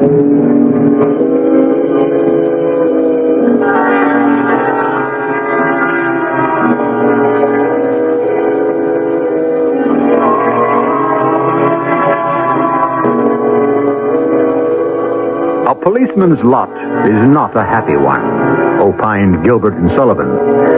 That is surely true for Lieutenant Mike Bernstein at this moment. The long and winding search for a murderer has taken him across 8,000 miles of continent and ocean, back through 30 years in time, and led him right into the office of the man with whom he works.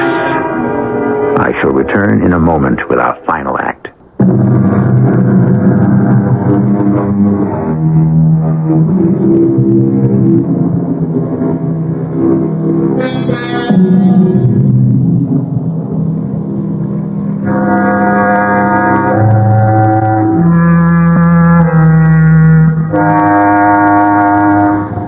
Circumstantial evidence is a curious thing.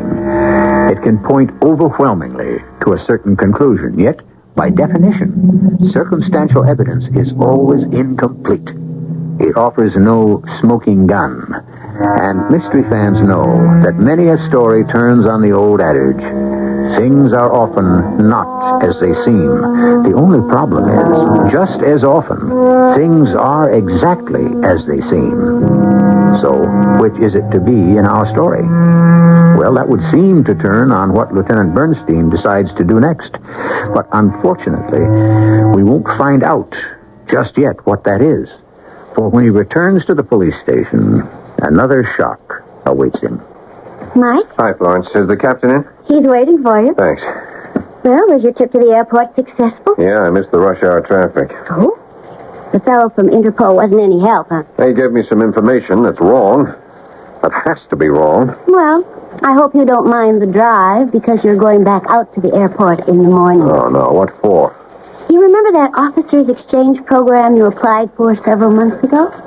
Well, it's come through. Exchange program? You're going to New York City for 6 months. Nat, I'm in the middle of a case. I can't go now. Whose idea was this? Yours. No, Florence. No, this timing is just a little too neat. It's too convenient. Mike, it's an honor to be selected for this program. Someone must have pulled some strings. Well, I'm just a desk sergeant on the day shift.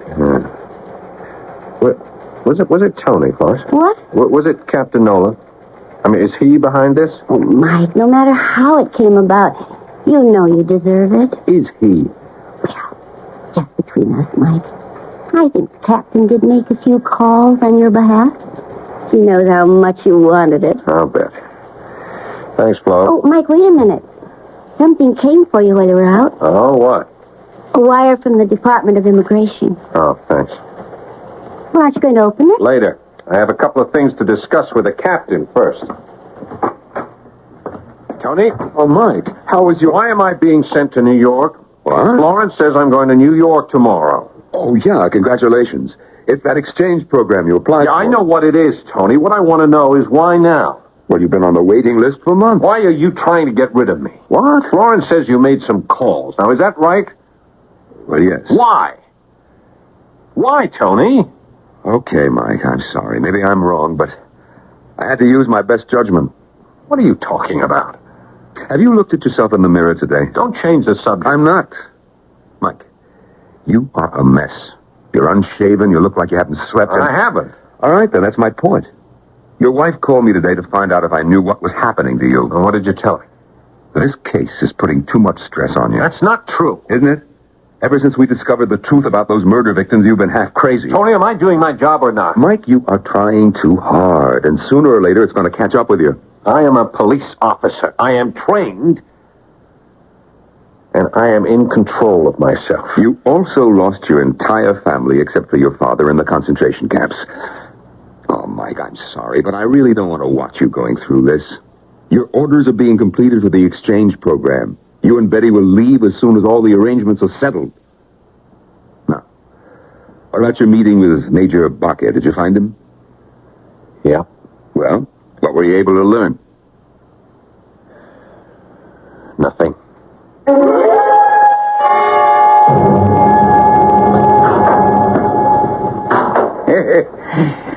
Evening, Lieutenant. Oh, evening, Peter. Why are you cleaning out your locker? It isn't Friday already, is it? No, I'm being sent to New York on an officers exchange program. Oh, I see. I'd like to say congratulations, but I can tell by the tone in your voice that's not what you want to hear. Look, we're sitting on top of 4 unsolved murders, Peter. It isn't the best timing in the world. Well, you know what they say about bureaucracies. They were invented by people who had nothing better to do than to frustrate those who did, eh? How long will he be gone? About 6 months.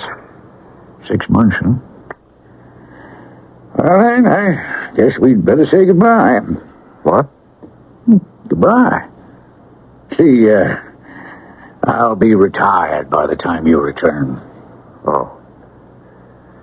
Well, I'll miss you, Peter.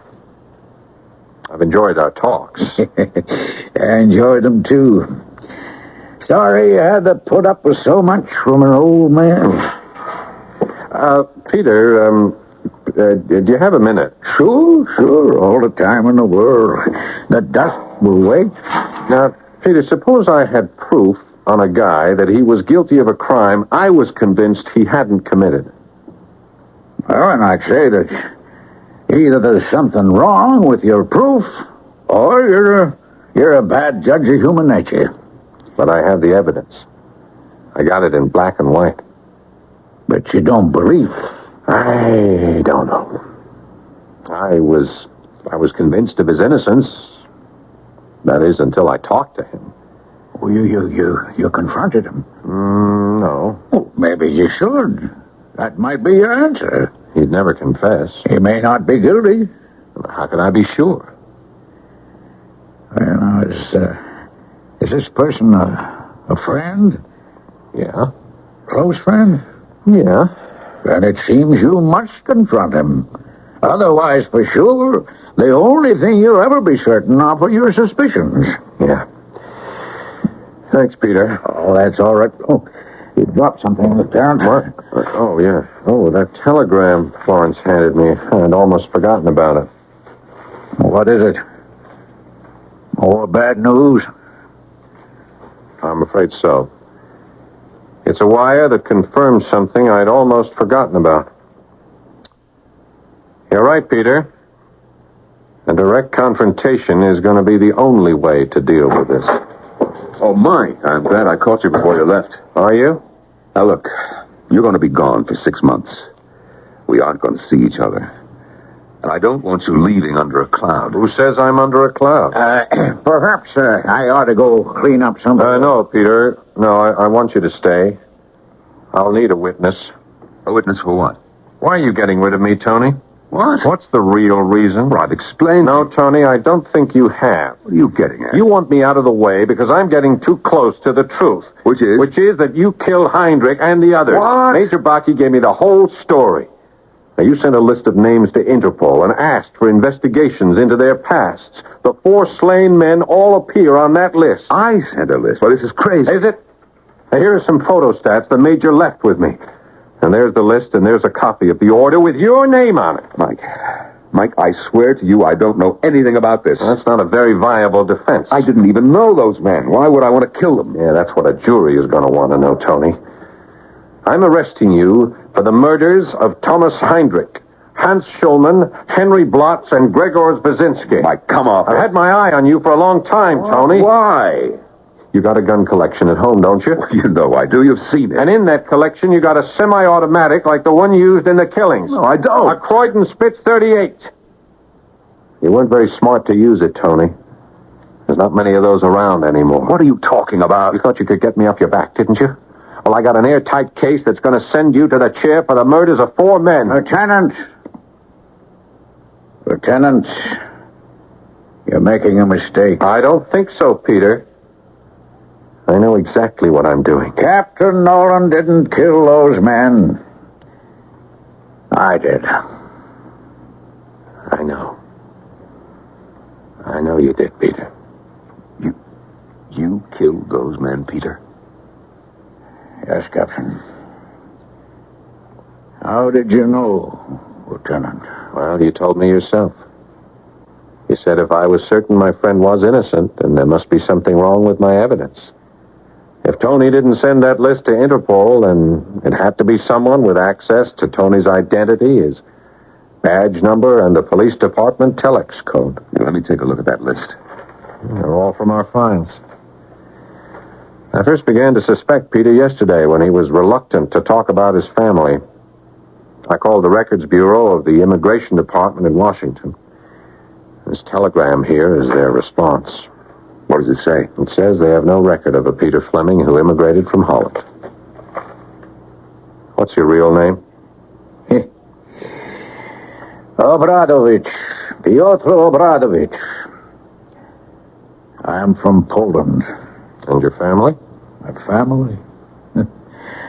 Lost in the camps during the war. My wife, my 4 children, my mother and father. Even my brothers. And, you were the only survivor? Yes. But, Peter, the men you killed weren't responsible. They were from the very lowest echelons of the SS. The camps couldn't have been run without them, could they, Captain?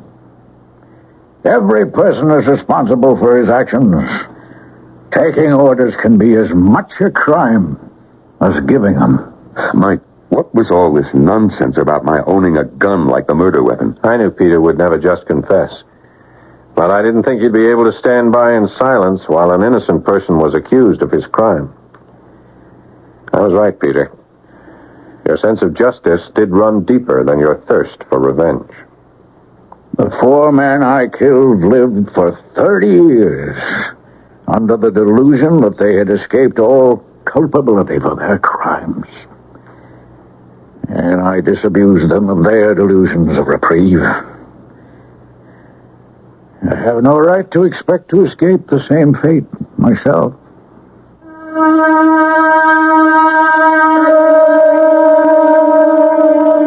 Past lives half erased in the smoky tumult of war. The innocent are slain, the guilty live on. The temptation for retribution is strong within us, and indeed no person ought to be allowed to go free from his crimes. But in Peter's case, the men he killed will not return his family to him. He would have done better to heed Longfellow's dictum. Let the past bury its dead. I shall return in a moment with a final word.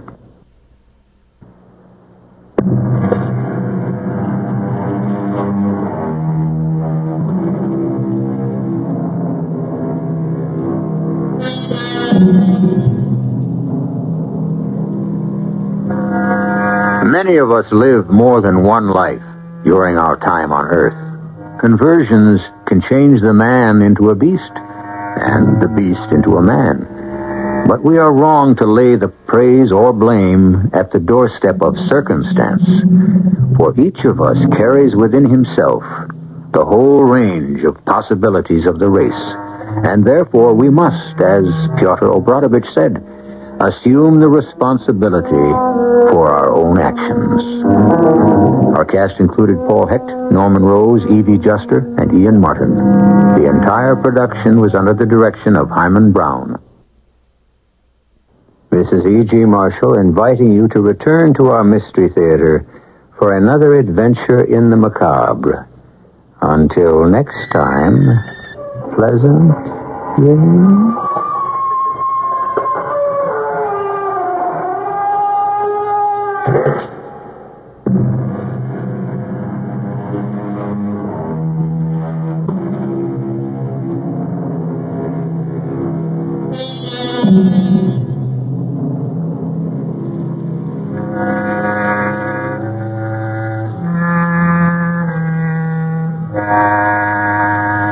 CBS Radio Mystery Theater presents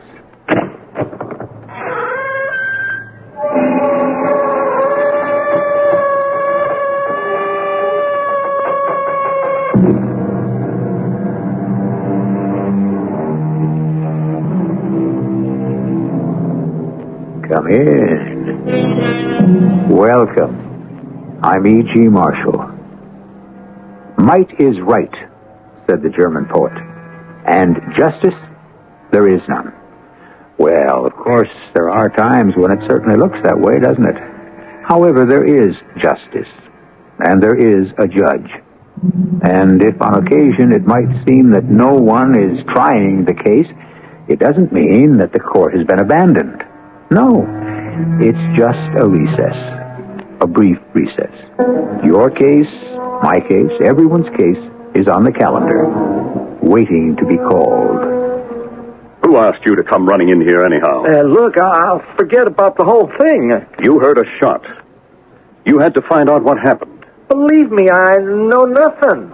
You had to poke your nose where it doesn't belong. Look, I swear, I won't say a single word. You have no one to blame but yourself. Hey, don't look at me like that. It's your fault. Your fault.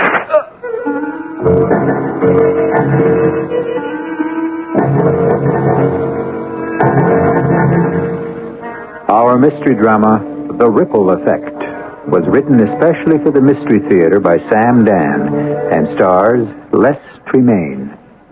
It is sponsored in part by Contact, the 12-hour cold capsule, and True Value hardware stores. I'll be back shortly with Act One.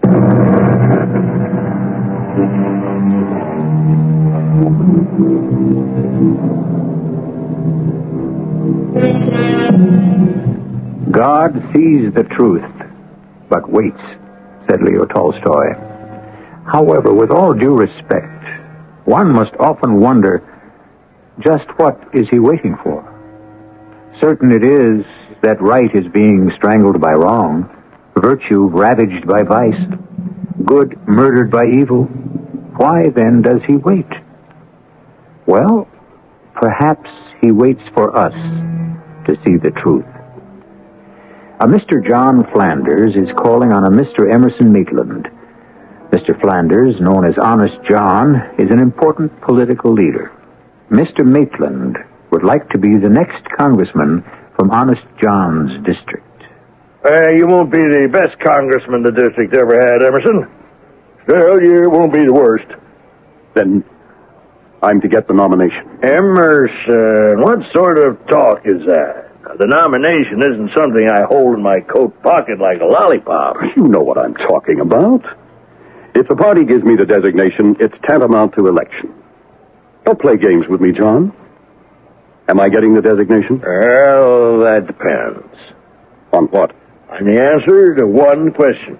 Fire away. The voters are on a purity kick. You appear to be honest. Now, have you at any time ever committed a crime? Never. Will you just listen? Now, have you ever been guilty of any breach of the law? Have you ever been involved in any sort of scandal? Never. The opposition's going to run your past life through a ringer. Big thing in this district is moral rectitude. Oh, I know that. I know that. Now, I say it because in some districts, a guy can have 24 wives and a couple of girlfriends, and the voters don't care. I've always been straight arrow, John. Always. Whereas here, everything has to be in order in the bedroom, if you get my drift. Oh, absolutely, John. Absolutely. You come over as a devoted husband, huh? Is what we see what is there? I assure you. And there's absolutely no prospect whatsoever of a surprise? A surprise? Yeah, you know what I mean. Well, yes. Yeah, well, so if you have nothing to hide, and if there are no surprises, you'll get the designation. There will be no surprises. Well, that was the question I was sent to ask, and that's the answer I had to get. So tell your wife she can start looking for an apartment in Washington, D.C.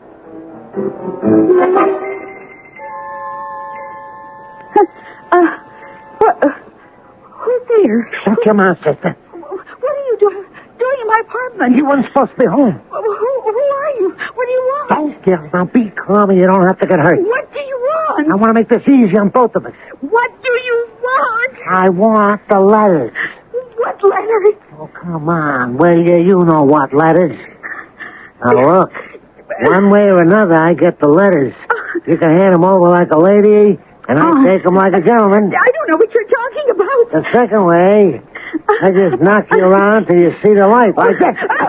No, don't hit me. Yeah, it's up to you. Now, the letters. Won't you tell me what letters you're talking about? You know what letters? The letters that were written to you by Miss Emerson Maitland. Emerson.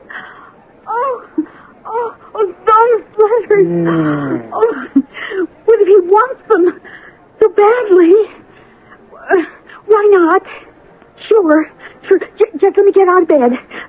They're right here in this drawer. Now you're talking. Right here. Hey, what's this? You can see what it is. A revolver. And now I'm going to call the police. Oh, no, you won't. Stand back. I'll shoot. Don't take another step. I'll shoot. I'm warning you. Oh, it won't shoot. It won't shoot. Let go of me. Let go of me. Drop it. Let the gun fall on the floor. No. Let go of it. Let go. No. Take your finger off the trigger. Oh. You crazy dame. Oh. I told you to let go. Oh, for crying out loud. Everything is going wrong. I don't want it to. Hey, listen. What do you want to do that for? I don't want to kill you. I didn't.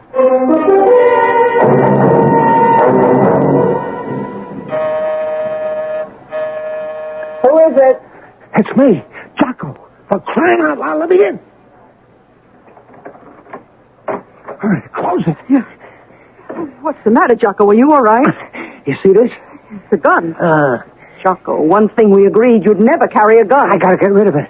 I gotta find a good place to get rid of it. Yeah, that's right. You never get into real trouble if you don't have a gun. And if you do have a gun, you can kill somebody.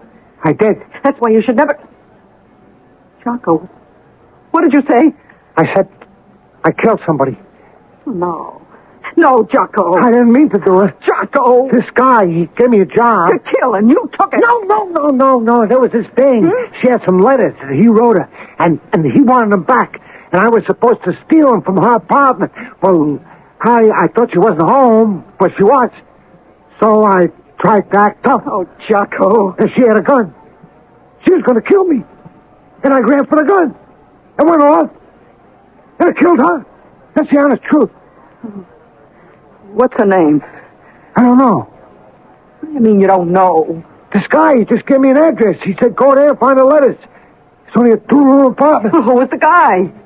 I don't want you mixed up with it. Oh, if you're mixed up in it, I'm mixed up in it. No, not as far as the cops are concerned. Anyone see you? No, nobody. Coming or going? Nobody saw me. I could swear to it. Did someone hear the shot? There's a lot of traffic outside. It could have been a backfire. Oh, no one saw you. No one heard you. I don't even have to ask this. Naturally, you wore gloves. Gloves? You always wear gloves. I mean, that's the first time. Yeah, I know, but, You're not going to tell me this time. Well, it wasn't a regular job where somebody could call the cops. You didn't wear gloves. I didn't think I had it. You didn't wear gloves. All right. I didn't wear gloves. This one time, why didn't you? Because they're a pain in the neck, that's why. Listen, I didn't touch nothing anyway. You didn't? I swear. You didn't touch the doorknob? Well, the knob to the outside door, the knob to her bedroom door. That's all. Oh, that's enough. When there's a murder, look, the cops spray some kind of powder all over everything. They'll get your fingerprints. Maybe. Maybe there's a lot of other fingerprints on the door. You know, lots of people come and go, and maybe there ain't. Can we take the chance? What do you want me to do? Well, who's the guy asked you to steal the letters? Well, he's a politician. Big shot. Running for office. And I ain't going to tell you another word. Well, then I'm going to tell you. Now, you get out of here right now. And go where? Mexico. What for? In case your prints are on the doorknob. You go to that place we went to last winter. Well, that takes dough. I got $200 in the house. 200? This is about car fare. Now, you go. I'll stay here. I'll send you more money. Now, give me the gun. What for? I'll get rid of it. That way I'll be sure. Oh, look, I can... No. It's an expensive-looking gun. You may try to sell it. Why, you think I'm that dumb, Lena? Yeah. Come on, hand it over. Now, take this money and get on the first plane. Hey, listen. I got an idea. I can raise some dough. No, Jocko. Do it my way. Listen, Lena. Look, where's that number of the airline we used last year? Lena, this way we could be together. I got this idea. Oh, here it is. Hey, Lena, listen, I'm talking to you. This idea of mine... Where do I make the call? Hello? Oh, yes. When is your next flight to Mexico City? Lena, I can raise this dough so easy. Oh, at 9:30. Oh, well, that gives me an hour to get to the airport. Lena. Yes. One. Tourist. The name is Mr. Jock Lewiston. Yes, that's right. He'll be there. Thank you. Don't you even want to hear my idea? No. Look, I'm putting you in a cab and sending you to the airport. You just make it.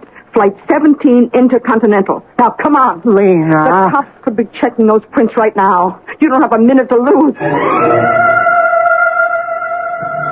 Taxi!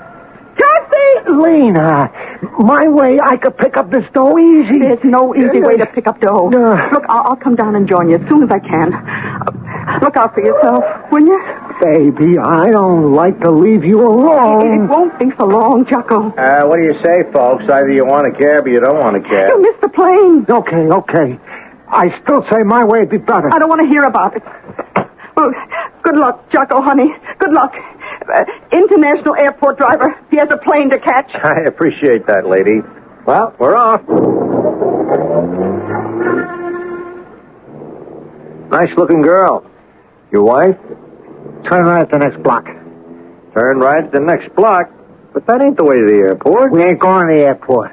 We're headed for 8640 Hudson Place. Hudson Place? That's the other end of nowhere. It's way out in the woods. And step on it. I'm running out of time.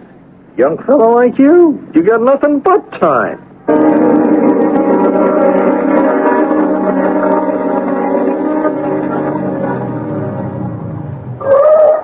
Well, look.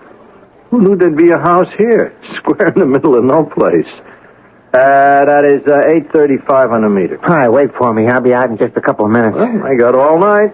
Clock's running. Take your time, sport.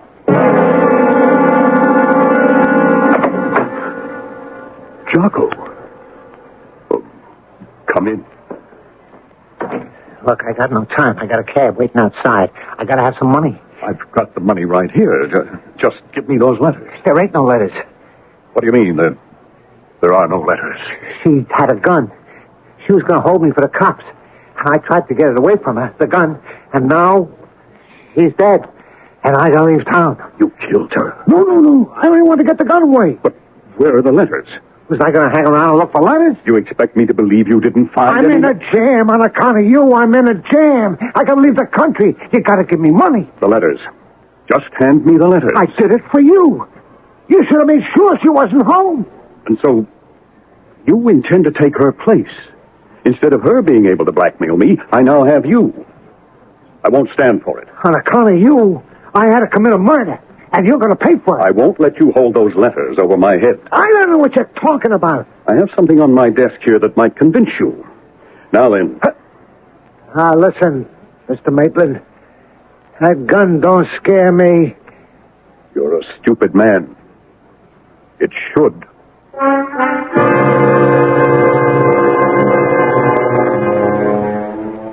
We have been here before, wouldn't you say?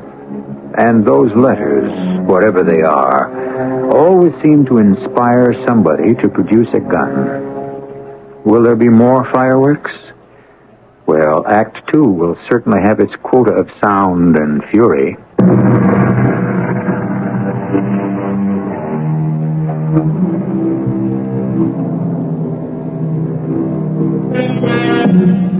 As the poet said, if you would write of love, carve your words on ice, scribble them on the sands, and speak of love only into the wind.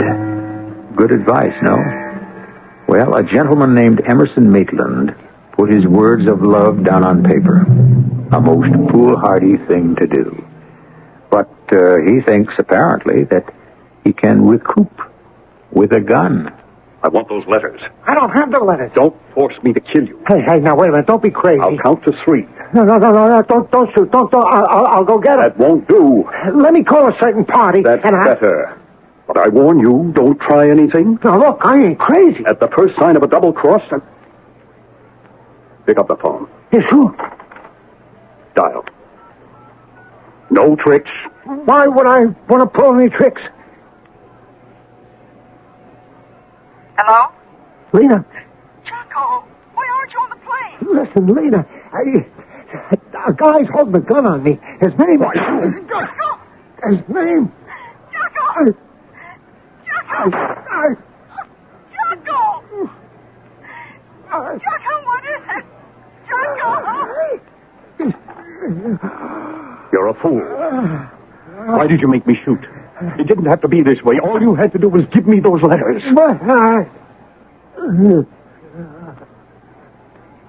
Now, what am I going to do? Excuse me? What? Who are you? Me? I'm cab driver. Party asked me to wait. He'd be right out, he said. I was sitting there in my cab and I heard a shot, so I just... He's dead. Look at him. He's dead. Well, why'd you kill him? I didn't. You didn't kill me. How can you say you didn't kill him? I didn't mean to kill him. No, we gotta call the police. Police? Yeah, that's what they're for. A murder is committed, you call the police. Now, where's the phone? Yeah, there it is. I see. Keep away from that telephone. Why? You think we shouldn't report it? I can't afford to be mixed up in a murder case. What do you mean, mixed up? You are the case. It was the letters.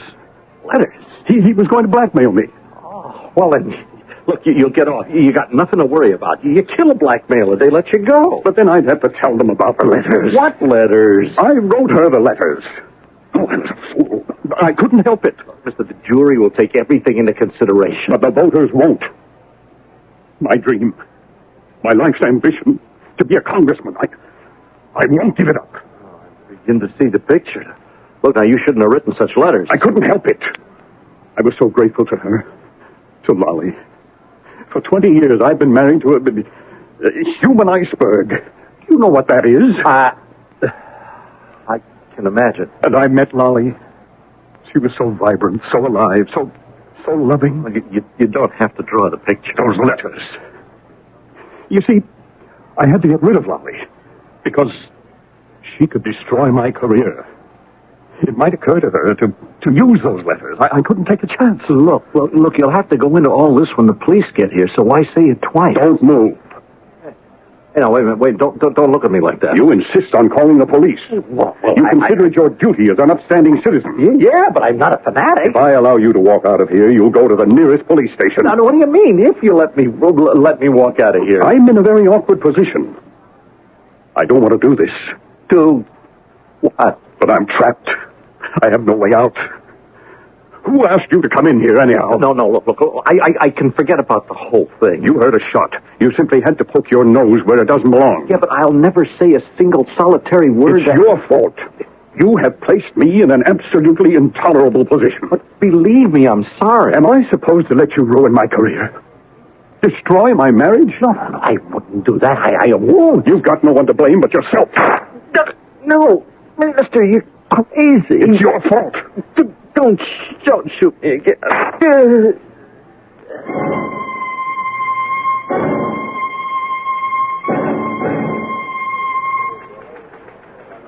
What are you trying to tell me? I'm trying to tell you, Lieutenant, it wasn't a case of somebody stopping the cab and pulling a stick up. It wasn't. No, sir, Lieutenant, it wasn't. What was it, Lena? My name is Miss Morgan. Okay, look, I admit Jocko was a small-time burglar. And this cab driver, Renfrew Kovacs, he was just a cab driver. So, two guys like them get knocked off, so what? They're nobody. Why should the cops knock themselves out? And we can only go by what we've got.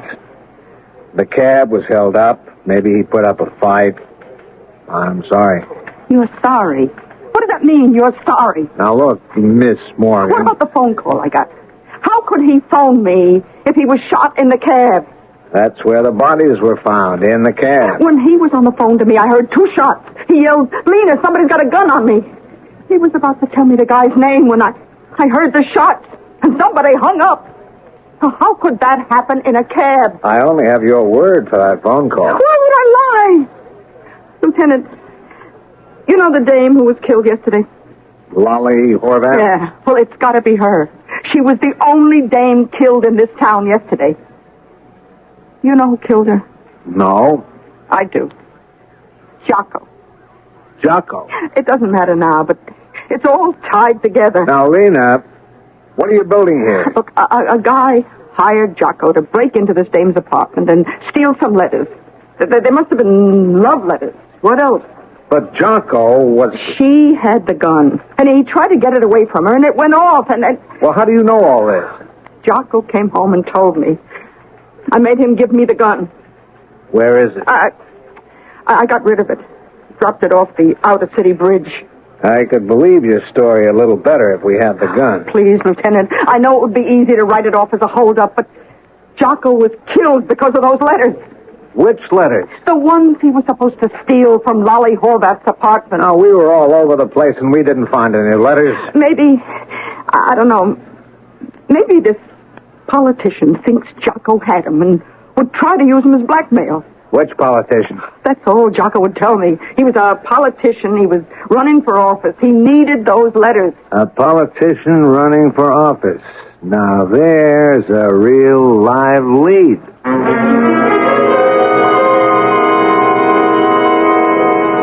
Evangeline, I'm home. So I see. I thought you'd stay at the lodge another few days. Well, that's just what I told the press. You know, it looked good in print. Congressional candidate goes away to commune with nature. To tap once again the basic well springs of life. I dare say. Day and a night of that is sufficient, believe me. Anything interesting happen while you were up there? Oh, what could happen? Well, something happened back here in town. Oh? A friend of yours died. I should say, a former friend. I should also say, she didn't die. She was murdered. She? Lolly Horvath. Oh. She evidently surprised a burglar in her apartment. Oh, I'm sorry to hear that. I knew you would be. Evangeline, that's been over and done with for more than 5 years now. I wonder why she was murdered. Or didn't you just say she surprised a burglar? Did I? Well, the newspaper account isn't quite clear. What was the burglar looking for, I wonder? Oh, ordinarily, I guess, jewels, money. What do burglars look for? Who knows? There are all kinds of burglars. Evangeline, you are never one to engage in aimless, idle conversation. Aimless, idle conversation. Oh, how appropriate. But how untrue. I never did engage in that kind of conversation until the past several years of our married life when it all became aimless and idle. Please, Evangeline. Don't worry, I won't divorce you. Not now. And if I did, it no longer carries the stigma it used to. I thought we'd made up. Yes. You need a wife to enhance your image. I need a husband to support me. Well, we'll make do. In all my married life, I only made one mistake. You mean you were only caught one time? Oh, please. It's a very straight-laced election district, Emerson. Are you sure your affair with Lolly Horvath... Oh, please, don't refer to it. It's over. You mean you were able to keep it absolutely secret? From everyone but you. I hope you didn't leave any traces behind. Traces? What sort of traces? The ones that immediately come to mind would be fingerprints. I don't understand. Fingerprints? I hope you didn't leave any. Where? Why, you might have left them in Lolly Horvath's apartment. How could I leave fingerprints in her apartment? You could have. For instance, the papers say a burglar... Evangeline, will you please tell me what you're talking about? I hope you weren't the burglar. I? You certainly wouldn't be interested in stealing something from Lolly's apartment. What are you talking about? The letters.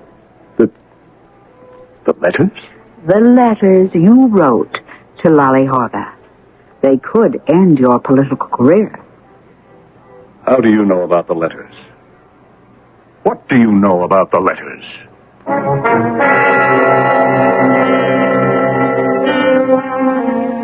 Obviously, we are dealing here with a man of letters.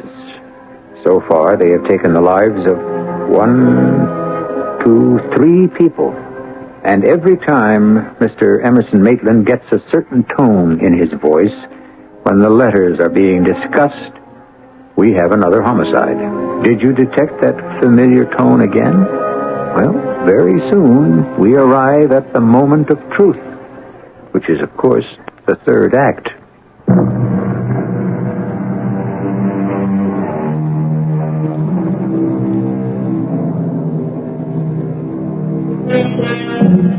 Honoré de Balzac, who knew a thing or two about people, said that a person should always keep his words to himself instead of speaking them or writing them publicly, so that other folk could twist them about for their own purposes.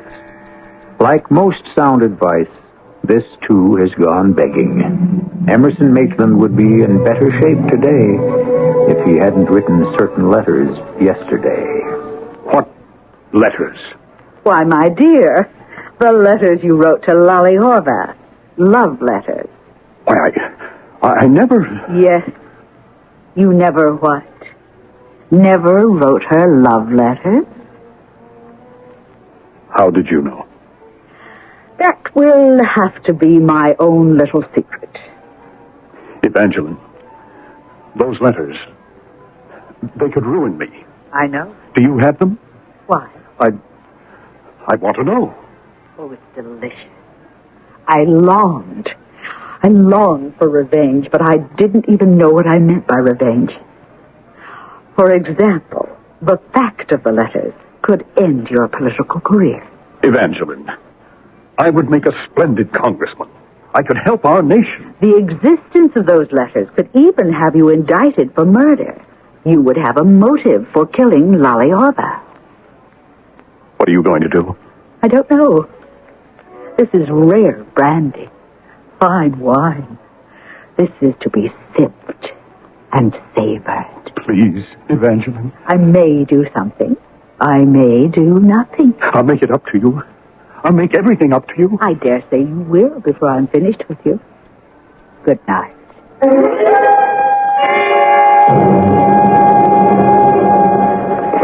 Lieutenant Quincy. Oh, it's you. Yes, sir. Look, I've got an idea. Now, look, Miss Morgan. No, Lena's okay. Listen, Jocko said some big politician who was running for office hired him to get the letters back from Miss Lolly Horvath. What letters? So when he came home after he killed Miss Horvath... If he killed Miss Horvath? He said he could raise some dough, which had to mean he'd go to this big politician's place and get it. You don't have an ounce of fact yet, Miss Morgan. Call me Lena. So, he went there.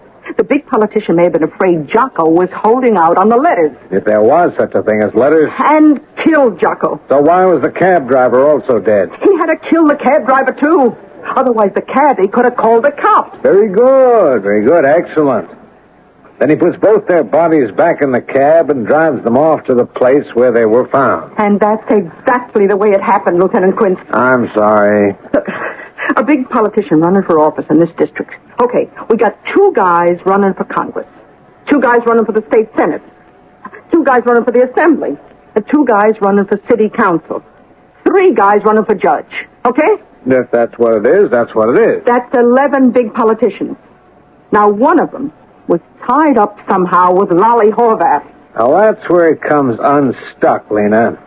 We've run out of string on her boyfriends, and none of them's a politician. But this could have been years ago. We went back, way back. You could have missed. Look, Lieutenant, you want to get rid of me for good?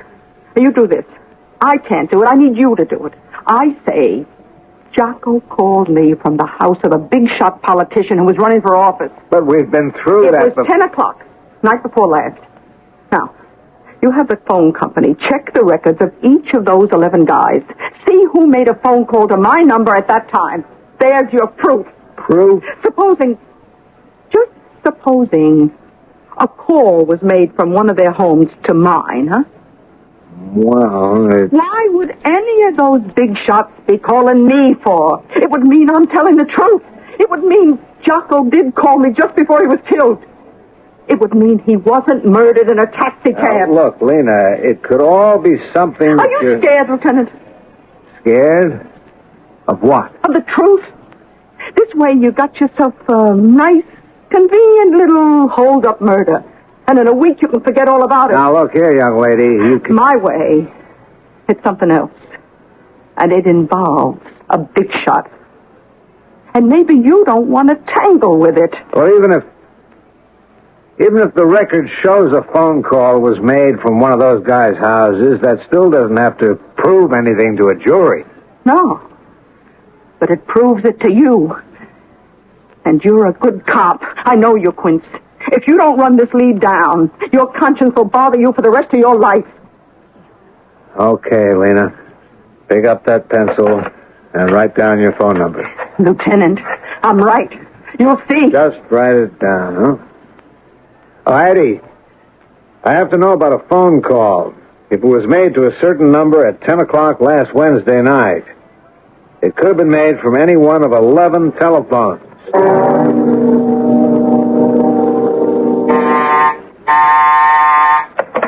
Lieutenant Quince. Yeah. You're kidding, Eddie. You mean a call actually was made to her number? I told you. Quiet. From where, Eddie? A phone registered in the name of Emerson Maitland at 8640 Hudson Place. He did it. Thanks, Eddie. He did it. He's the killer. He's the politician. Maitland. What are you waiting for? Why don't you go and arrest him? On what charge? On what charge? Murder. Lena, just because it shows the call was made doesn't prove... What are you backing down now for? I told you Jocko called me and was killed. Well, here's the number. All right, Lena. But it's not going to be easy. But the call, there's a record of the call. Yeah, but there's no record of what was said or that Jocko made it. And none of it can hang together unless we find the letters. But I'm right. And you know I'm right. And you won't quit on it.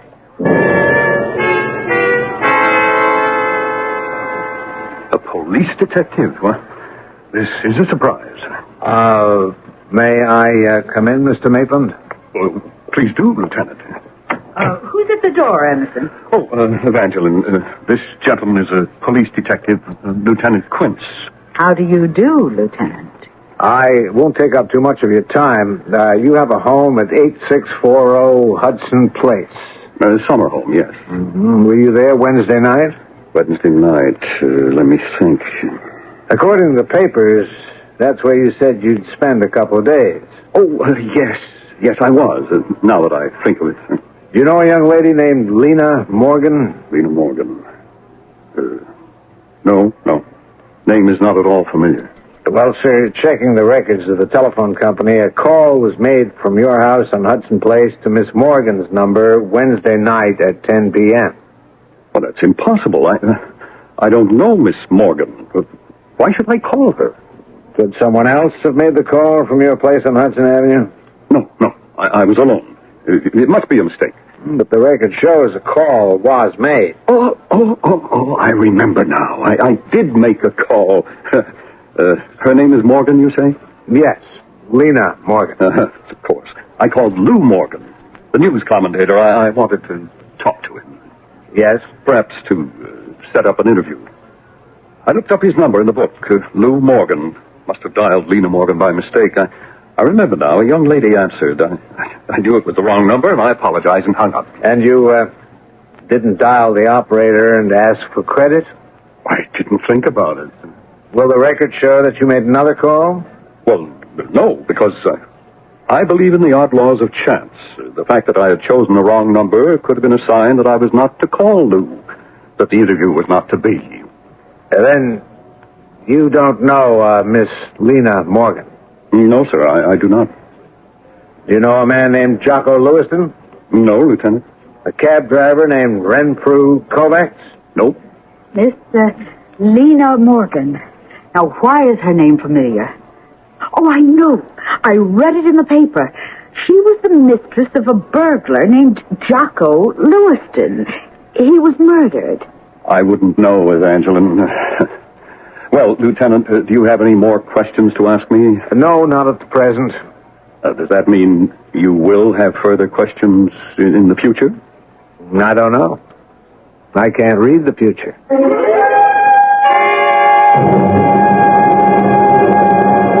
Why isn't he under arrest? He claims he called a wrong number. But it's a lie. Jocko called me from that number. He was holding a gun on Jocko. He killed Jocko. There's no proof. Your word against his. And who are you, Lena? You got a prison record. You've been involved in confidence operations. It looked like an attempt to smear him politically. Well, what are we going to do? The letters. If we could find those letters, it would all fall into place. We've got to find those letters. Lieutenant Quince. Who? Yeah, send her up. You better beat it, Lena. I'll have to talk to somebody. You mean you're not going to nail this guy for Jocko's murder? Lena, I'm going to do what I can. Now be a good girl and beat it. I really don't know what I'm doing here, Lieutenant. But yesterday, when you were speaking to my husband, it all fell into place. What fell into place, Mrs. Maitland? You see, I thought my husband had murdered Lolly Horvath. What are you saying? But he didn't. This Jocko Lewiston was a sneak thief. Obviously, Emerson had hired him to steal the letters from Miss Horvath's apartment. Then there are letters. Lieutenant, I am no longer in love with my husband. Actually, I despise him for reasons that are personal and private. Yes, but the letters, what about... He was having an affair with this Horvath woman. Stupidly, he had written her letters. When he cast her aside, she came to me. She had the letters. She offered them to me. I, of course, had to play the grand lady. To show her how much contempt I had for the whole affair, I took the packet of letters and, without even looking at them, tossed them into the fire. You burned them? Completely. Of course, he didn't know that. Still doesn't know it. Well, then, she wasn't trying to blackmail him. No, of course not. But his mean little mind immediately assumed she might. And he must have hired that poor sneak thief to steal... But the letters are gone forever. Yes. I had to come here to tell you. He committed murder, but we'll never be able to prove it.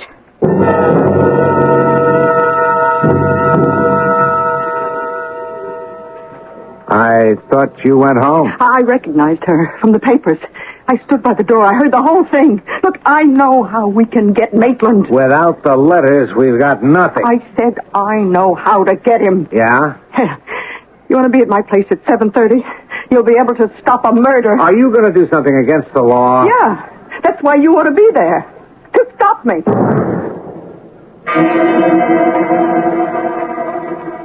Well, now, Miss Morgan, that name surfaces again. I've come here at your invitation. To do what? Well, I said it was a matter of utmost importance. It's about the letters. Letters? The love letters you wrote to Lolly Horvath. The letters you killed 3 people for. I don't know what you're talking about. Well, maybe they can only get you for one murder, but that's good enough. You're bluffing. Miss Horvath is murdered. Letters that name you as her red-hot lover come to light. Oh, what a motive. Anyway, at the very least, you're through in politics. Where are the letters? You admit there are letters. Where are they? How do you know about them? Well, my boyfriend was supposed to steal them. We were going to blackmail you. We didn't figure you'd kill him. I'll kill you, too. Put that cat pistol away. This is the gun I used to kill your friend and that driver. The letters. Where are the letters? You think I'd have the letters here? They're in a safe place. Where are they? As far as you're concerned, they're in the safest place in the world. They don't exist. What are you saying? Where did they go? Well, I guess you could say they're gone with the wind. Yeah, that's what happens when something goes up in smoke. Your wife burned them, chump. She burned them? Then nobody... It was all for nothing. Sucker. All for nothing, Mr. Maitland. She's absolutely right. It was all for nothing.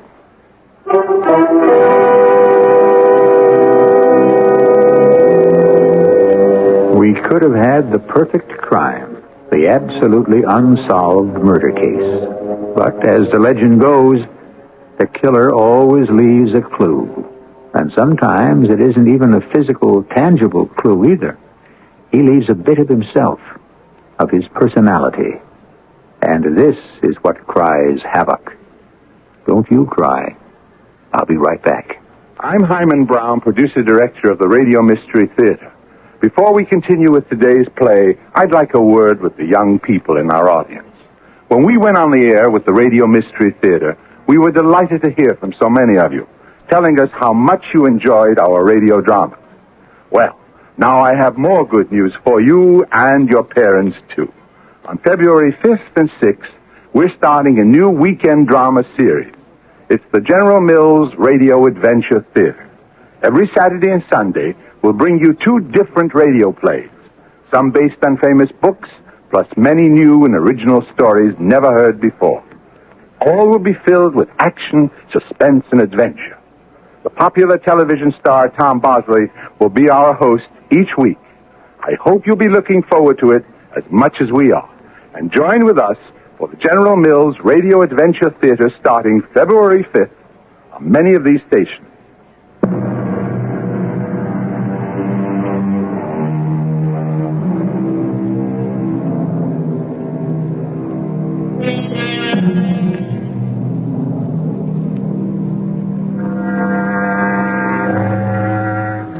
This has been a story about the ripple effect. Drop a stone into a pond. Notice how ripples form to transmit energy from the center to all sides. And underneath, that single force displaces and creates other forces. And an entire universe of dependent activity comes into being, all from a single action. Thus, one accidental murder leads to another, and a third. And lives are upset and displaced. And who knows where, if at all, it will end.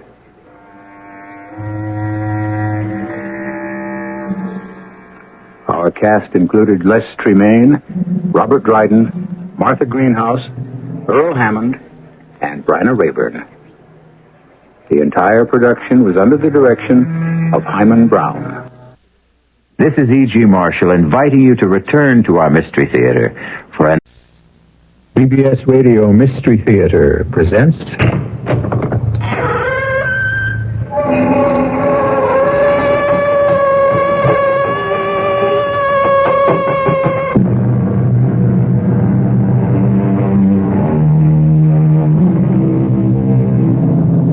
Come in. Welcome. I'm E.G. Marshall.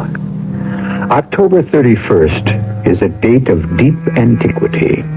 In the Christian calendar, it is the day before All Souls Day, All Hallows Day, the eve of which is known as Halloween. A time for trick-or-treat and benevolent mischief, long celebrated by children. But the history of this eve is mephistic and malevolent.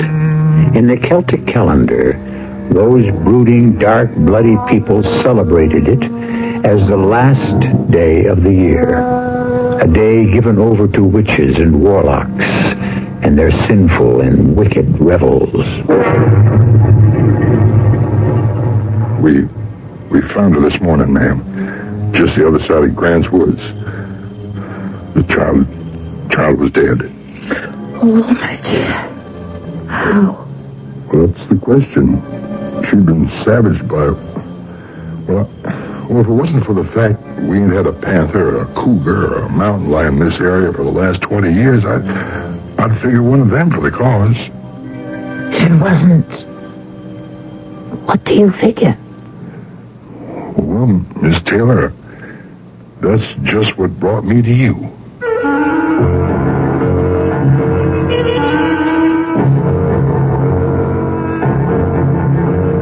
Our mystery drama, The Queen of Cats, written especially for the Mystery Theater by Ian Martin, and stars Tammy Grimes. I'll be back shortly with Act One.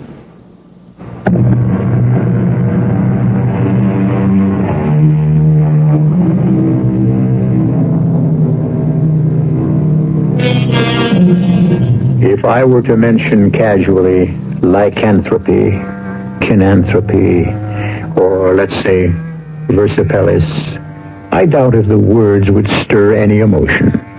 But if you knew that all these terms apply to the transmigration not only of souls, but of bodies, further than that, if you knew they apply to the unholy and unnatural exchange of the human body for that of an animal, if you are informed that these words are part of the glossary that refers to the werewolf specifically and in all his forms, would you not feel a run of icy fingers down the backbone, a clutch of terror in the throat, a desperate feeling to cry out, "Let me wake up, I don't want to live this nightmare"? If you don't, just turn off the dial. But if you do, don't go away. They are hunting me down again. They are hunting me down tonight again. As they have through all recorded history. The bullets whistle through the air and jump around as they suddenly flee. In other words, they would have been arrows before that spears. The same swish. The same flunk as they find a mark. Only century after century they travel faster and make more noise. Yet today I have less concern. For I know none of the weapons turned against me. Lest I knew it. The sharp open stake is a literary anachronism.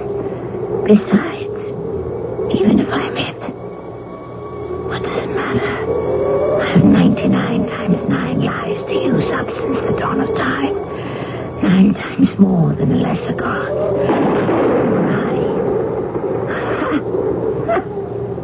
I am a cat.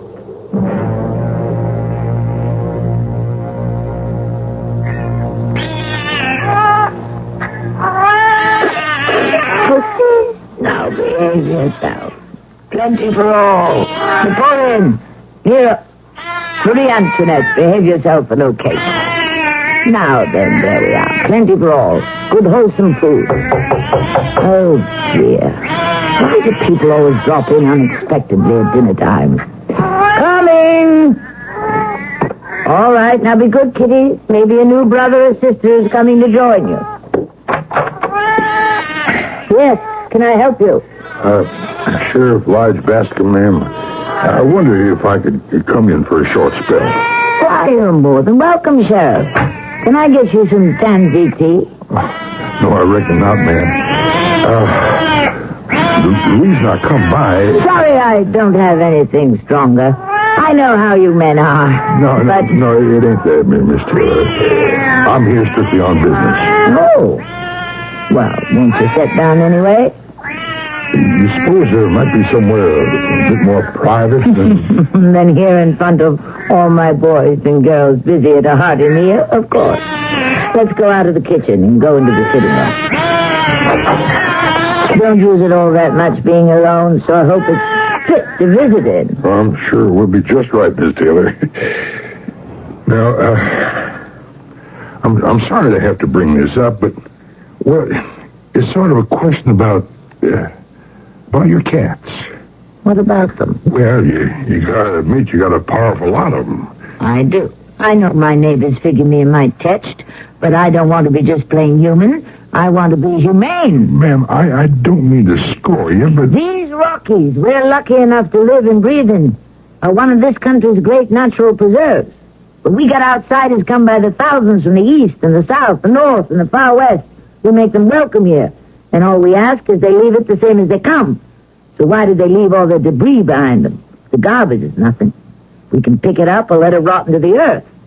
The animals are something else again. Animals? Pets. Birds, dogs, raccoons, whatever. But most of all, the easiest animals to take advantage of. The cat. They fondle them, feed them, and pet them for a quick summer. And then, when they head to their real home, they even defend for themselves. You think me loco because I gather the strays and give them a home? I didn't say that. You didn't have to. I reckon I do now. Oh. Why? Well, I don't want to make this any more unpleasant than it has to be, ma'am, but, well, one of the Clark children, Susie to be exact, going on 16, disappeared last night. We found her early this morning in Silver Mine Woods, just the other side of Grant's Clearing. I'm glad to hear that. I don't think so, ma'am. The child was dead. Oh, my dear. How? Well, that's the question. She'd been savaged, but... Well, if I didn't know we haven't had a panther or a cougar or a mountain lion in this area in the last 20 years, I might figure something like that for the culprit. And if you don't figure something like that, what do you? Well, ma'am, no one of them alone, of course, but if they was in a pack... Are you trying to suggest that my cats could have been responsible? Well, I'm only doing my duty by asking questions. And then let me answer them for you.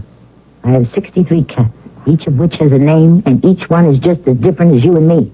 I let them run free, but they cannot go beyond the fence I keep them inside of. Silver Mine Woods is at least 4 or 5 miles beyond my compound, and every one of my cats is accounted for as of this minute and last night. And the door out is through the parlor arch to the left. Oh, no, it ain't exactly me, Miss Taylor. It's the rest of the town. This isn't the first accident of this kind that we've had since... Since I came to town? Well, since you took to collecting all them cats. And since when has that been a crime? Well, it ain't exactly a crime, ma'am. Now, Miss Taylor, I'm asking you to be reasonable. The people in this town are up in arms. That poor child was badly mutilated. And they want to blame it on my little pussycats. Let them prove my little boarders were responsible. Well, maybe they can't, but can you prove they weren't? Ma'am, I got a woman here. They are forming a citizens committee. Vigilantes, more like. Well, I hope it won't come to that. No, they need to go to law first. All right. I'll meet them attorney for attorney. Well, that could be an expensive process. And you'll be hard put to find any local lawyer who'd want to represent you in this. It wouldn't make them a heap of friends. Down port one if I have to. Yeah, I was afraid you might be stubborn. Anyways, meantime, I have a warrant here to search the premises. What for? Evidence of any kind. I'd like to see the cats. I better come with you. Why, are you afraid they might tear me apart? My cats are as gentle as babies. I just want to make sure you don't do any harm to them. I knew it would come to this sooner or later. I could move on or fight. For me, there was no choice. I had to protect my cats. I wasn't going to be ousted. I would stay and fight.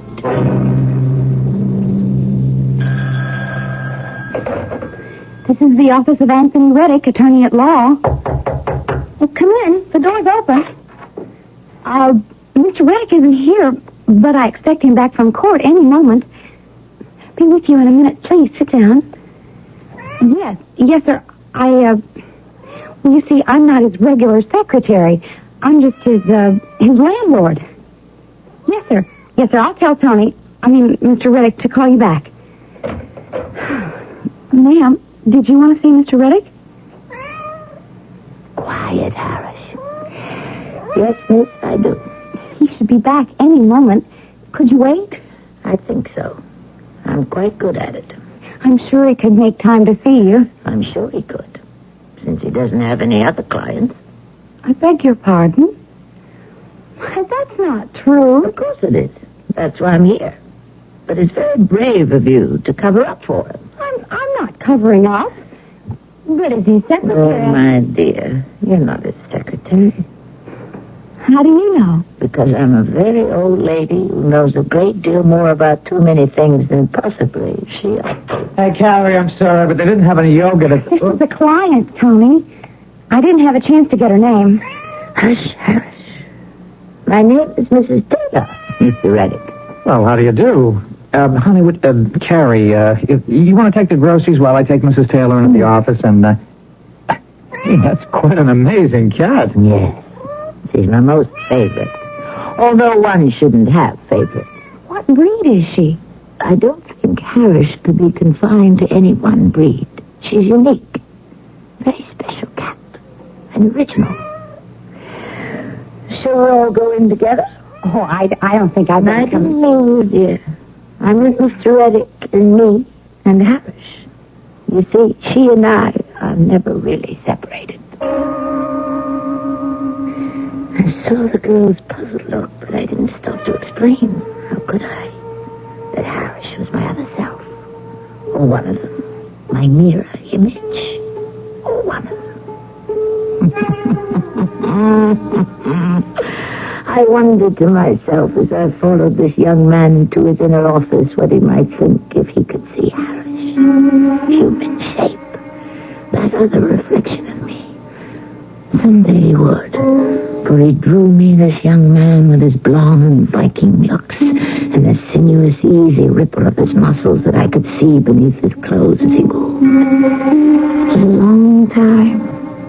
And desire, like a sleeping snake, uncoiled and undulated all along the old body I had lived in too long. But first came safety, as I told him what had brought me there. Well, from what you tell me, I don't think you have any real problem, Mrs. Taylor. But you're afraid to take my case. I didn't say that. Then why do you hesitate? Yeah, well, I am a lawyer. I should take a look into it first of all. You think my cats are responsible for the child's death? Not if what you tell me is true. Hush, hush, Harris. You see, it isn't only my cats I'm afraid for. I beg pardon? Mass hysteria. Mob violence. I'm an old woman alone. I could be in danger, too. I need help. Please. I don't think you have anything to be afraid of. Well, neither of us do. If you want me, Mrs. Taylor, you have me. And like they say in the old funny story, that goes for your cat, too. Nothing to be afraid of. Oh, my naive and trusting young lawyer, my need for you was far different than the other life force which drove me to reach for sustenance, but no less strong. You were my desire, my blonde and trusting love god. And although you couldn't know it yet, like the queen bee and the chosen drone, your fate was written in fire and destruction. Your doom was sealed.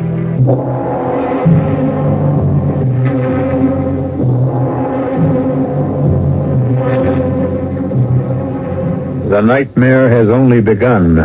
The fabric of it still in the weaving.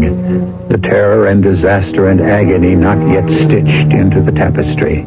Remember, I said in the beginning, no need to listen unless you couldn't resist. For those of you who can't, I shall return shortly with Act 2.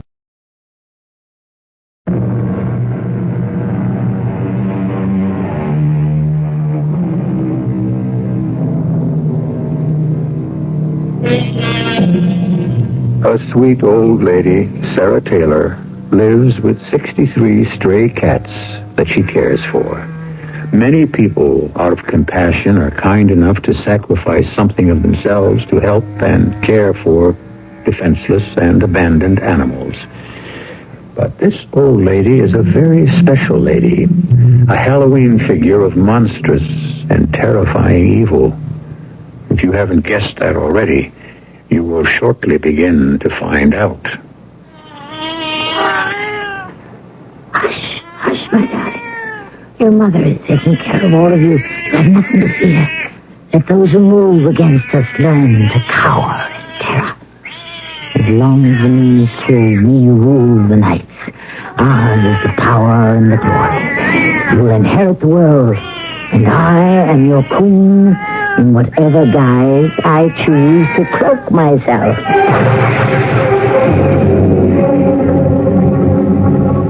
You like me as I am now, as I was in my first reincarnation, Harishwola. Oh, in this guise I could hold the world in thrall. But I need the flesh of virgins to keep this flesh whole and viable, and the chase is seldom worth the effort. Still, this one time perhaps, there is a full moon, and whenever the need arises, I shall take your shape, our shape, my original form, and stalk my prey.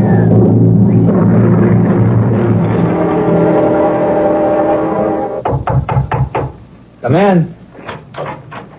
Excuse me, Tony, but the sheriff is here to see you. Oh, well, show him in, Carrie. I'm already on my way, Mr. Reddy.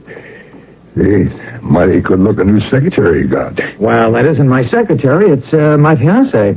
Oh, well, now, it's a pleasure to meet up with you, ma'am. You're not from these parts. No, up north. Collins. But we met in the east at college. Carrie, this is Sheriff Elijah Bascom. Howdy. How are you, Sheriff? Well, a lot better just to see someone as pert and pretty as you, ma'am. Tony, when's the big day? Ooh, late spring, I guess, soon as Carrie's graduated. I'm just out here on a visit, Sheriff, between terms. I do get to miss the man. I wonder, Miss Chisholm, if you could leave me here with Tony, Mr. Reddick for a minute. I got some official business with him. Oh, of course. Look, honey, why don't you go back to the hotel? You don't have to tie yourself up here. But I like it here. Besides, I have some official business with you myself, just as soon as you're free. Bye, Sheriff. Nice meeting you. Bye, Miss Chisholm. Tony, why'd you have to go mix into this whole mess with Sarah Taylor and her damn cats? I think the town is giving a very sweet and kind old lady a raw deal. Sweet and kind, my foot. She's a crack brain. Not just because she digs cats. One cat, two, three, four maybe, but 63? Now, come on. You think that's natural? For her, yeah. She's a little eccentric, but you know as well as I do that she isn't breaking any laws. What's the idea of harassing her? You know, you're leaning on her, Leach. Sure, I'm leaning on her. You want to know why? Because the whole town's scared and is pushing and pressuring me. Now, you don't seriously think these mysterious deaths in the past year have anything to do with her cats? Where's the evidence? Well, there isn't any. You know, I know these girls weren't mauled by any house cat, or even a whole pack of them. Everybody in town knows that. Knows that it's one big cat we got to hunt down. But that we haven't been able to.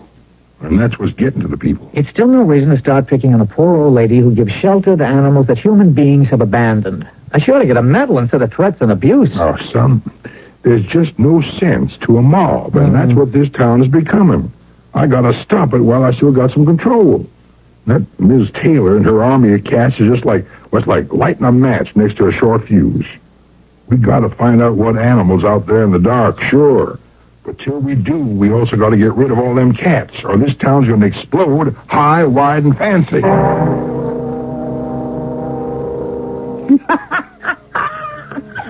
Oh, my innocent and beautiful one. My naive Adonis. How simple all problems seem to the young. Why should you draw me so close? I who have known the heights and the depths, to whom all carnal knowledge is not only familiar, but a frequent indulgence. And yet, the old, inescapable desire, the hope and compulsion makes the phoenix rise again and again from the ashes. It was the girl who began it all. She walked into my parlor by herself. Mrs. Taylor? Yes? I don't know if you remember me, but... Of course I do, my dear. You were that nice girl in Mr. Reddick's office. Who wasn't his secretary. As you guessed, somehow. I don't know how. That wasn't very complicated. What brings you here? I'm just here visiting Tony, and I'm renting a room. Whoever was there before me picked up this poor little kitten and made it a pet. Then when her vacation was over, walked out and left it behind. The landlady won't take him, and I'm going back to college where they don't allow pets in my dorm. I was wondering if maybe... Of course, my dear. Come right in. Just let me take care of you. First of all, give me the little kitty. Has he been fed? Oh, yes. Then we'll just put him out with the rest of the boys and girls to play.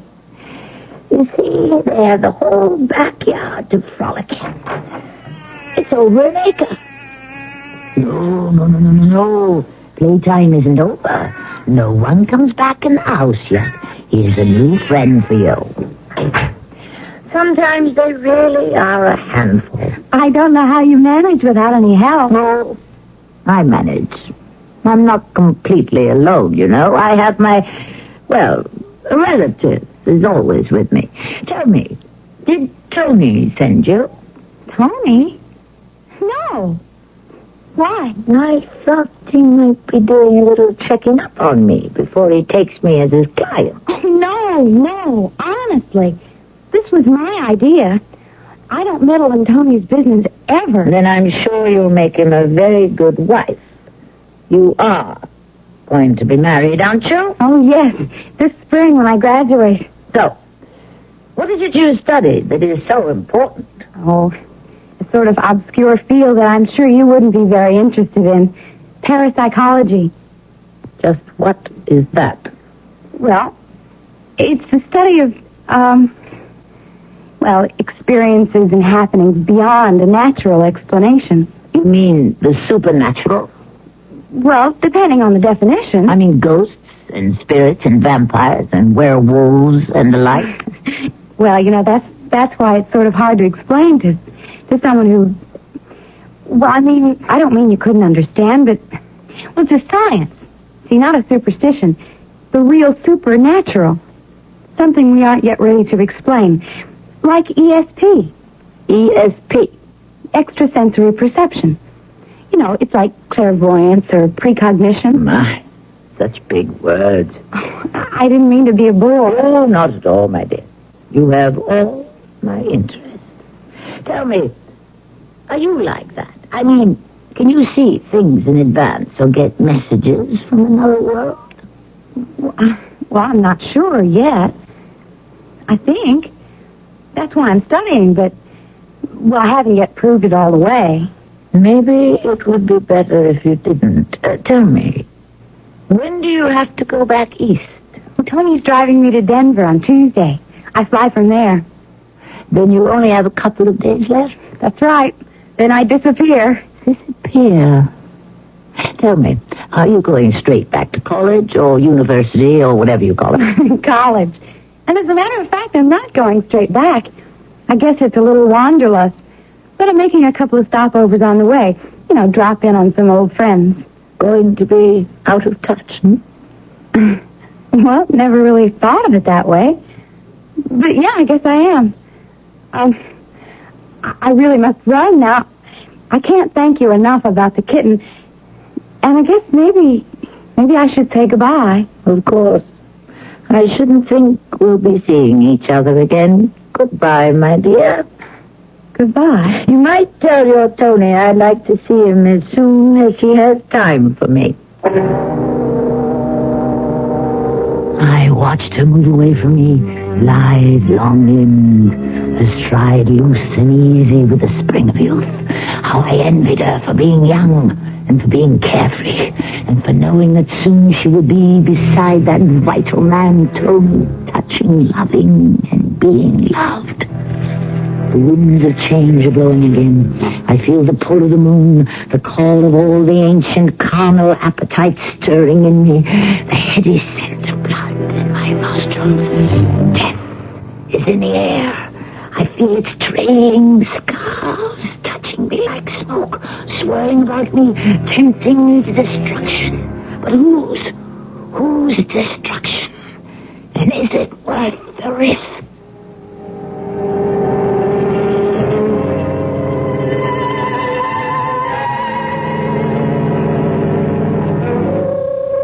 The musings of Sarah Taylor, a kindly little old woman with a fondness for cats. Is she becoming senile, and is her brain stocked with the dreams of madness? Or is she something so primarily malevolent that she stretches beyond the borders of our belief? I shall return shortly with Act 3.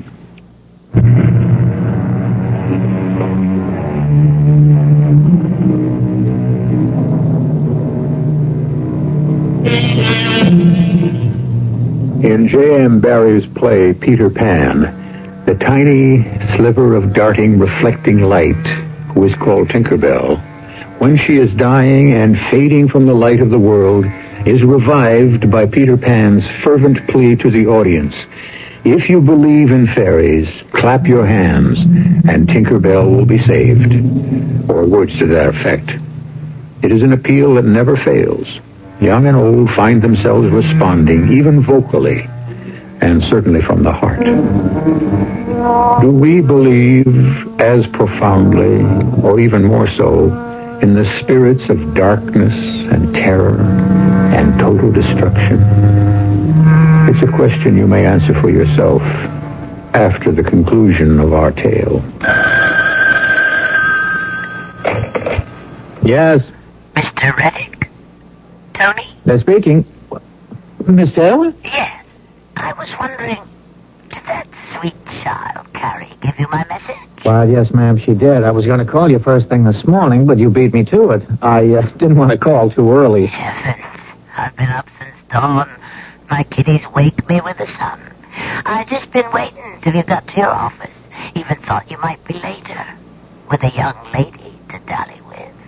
Well, there hasn't been much time for dalliance. I was up all night with the sheriff hunting that panther, the cougar, whatever it is we got killing here. Does that mean you ain't coming out to see me? What? No, ma'am. As a matter of fact, I want to talk to you myself. I'll be out to see you right after lunch. That's right, nice.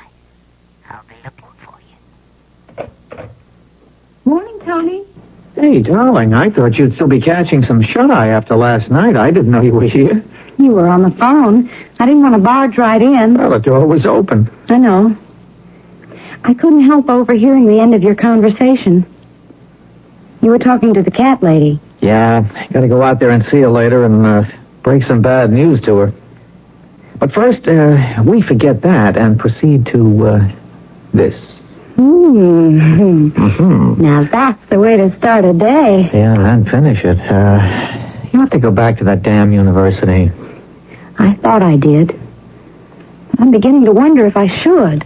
Hey, now, wait a minute. With your degree right around the corner, I don't want to interfere with that. You come first in my life, Tony. I'll buy that with reservations. I mean, honey, we had it all planned. I know. That was before I began to get the bad vibes. About us? Mainly you. I get this message that you're in danger. Me? Both of us. How? I don't quite know. Well, I know you kind of laugh about ESP. Now, wait, whoa, I don't laugh at it. I just don't buy it. Maybe you'd better. What are you talking at? It's something to do with that Mrs. Taylor. She isn't what she seems to be. She isn't just a sweet old lady with a thing for stray cats? I mean, she isn't just a sweet old lady. You mean she's right off the tracks? No, I mean a whole lot more than that. Oh, Tony, hold me a minute. Hey. I'm scared. Come on, hey, take it right easy. Down to my heels. Come on, sit down here. Get here. Yeah, that's better. All right, now come on, level. What is this? I don't know how to tell you. Tony, you and the sheriff and a bunch of others were out all night hunting. Yeah.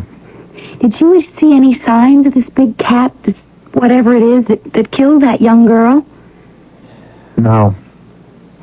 Were there any tracks around where it happened? No, and the ground was soft enough so there should have been.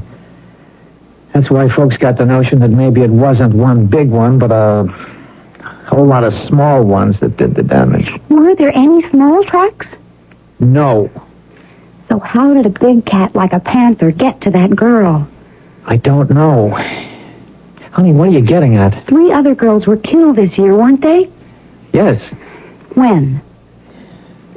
I don't know. Let's see. One early in February, then in May sometime, then the one before this, and... Well, wait a minute. I know just when it was. It was August 1st, the day after my birthday. Candidness, rudeness, malice, and now Halloween. Hey, Carrie, hang in there. You sound like you're going around a bend. I'm turning some strange corners and finding myself in dark, evil places. But I can't help it. I told you I was getting bad vibes. Look, hon, if messing around in parapsychology and metaphysics is going to get you like this, maybe you shouldn't go back to college. It isn't parapsychology. Exactly. It's just... Tony, part of our courses are not in science, but in history. I mean, we have to study the Kabbalah, demonology, witchcraft, and so on. But that's just superstition, a perversion of anything that's really scientifically supernatural. Right at this moment, I'm not sure, Tony. Well, don't go and see Mrs. Taylor, please. Honey, I've got to. She's a client. And why not? Because it's full moon. It's Halloween. And whether or not you think I'm crazy, I think she's a witch. Witch. The meddling little fool with her childish dabblings into a world far beyond her. If she thought she had special perceptions, had she no knowledge of how rudimentary they were, and how sophisticated and total mine are? But now she has loosed the winds of disaster, and no one can blow them out but themselves, unless both she and her man-slave are destroyed before their knowledge can infect and drive an already uneasy town into an unchecked witch hunt. But first, one last effort to calm his suspicions, and someone better than me for that. Harris, the spellbinding, the sensual, the supreme, salacious epitome of man's basest desire. Shamalop! Yes, mistress of my soul. Harris, my domestic familiar, I give you back your own shape as you began when you first evolved from the cat, and I adjure you this: capture and enslave the young man Tony Reddick. Wash his mind of all suspicion of me and us and ours and of the child woman who put it there. It shall be done. It will be done. I so command you in the name of him whose name must never be said aloud. Do not fail. I will not fail. If you do, you will send us back to full slavery as a beast, and you and I will cease to exist from now till the end of time. Go. He is here.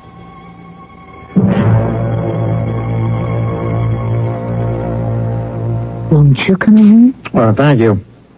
I wanted to see Mrs. Taylor. Is she in? She's not feeling too well. Oh. She's in bed. She asked me to see you instead. I'm her niece. Harris, roll up. Oh, well, how do you do? I hadn't known that Mrs. Taylor had someone living with her until Carrie, that's Miss Chisholm, my fiancée, mentioned something about it today. I just arrived. Are you from America? No, I'm from Europe. Transylvania. Well, that's in Romania. How did you get a visa? Oh, I got it. I didn't mean to be nosy.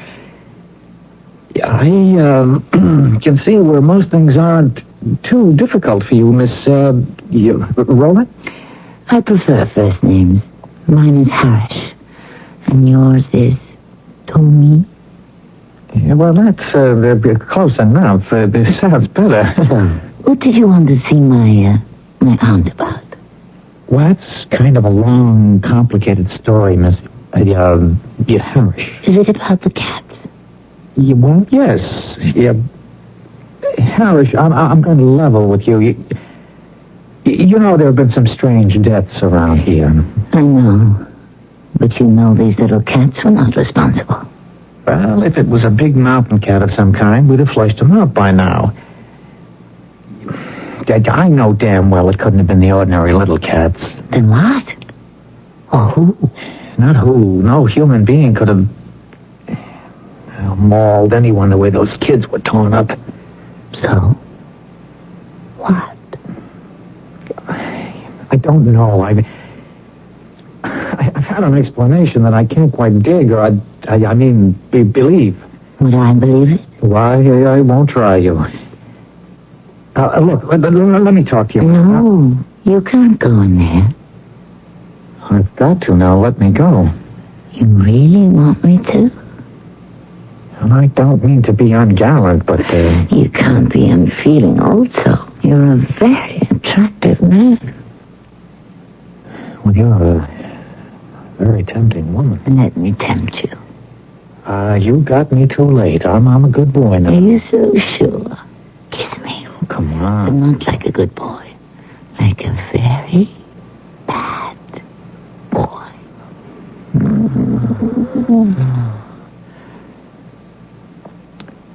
Yeah, wow. What are you after? Sooner or later, what I need from everyone, your immortal soul. Kiss me again. No. Look, this... Harsh? Yes. But... You're not. You're changing as I look at you. You're Sarah Taylor. Carrie was right. You are. Damn you to eternal hell. If I cannot destroy you in one shape, I will go through all of them to stop you and all meddlers in our world. Die, fool. Die. No one must know my secret.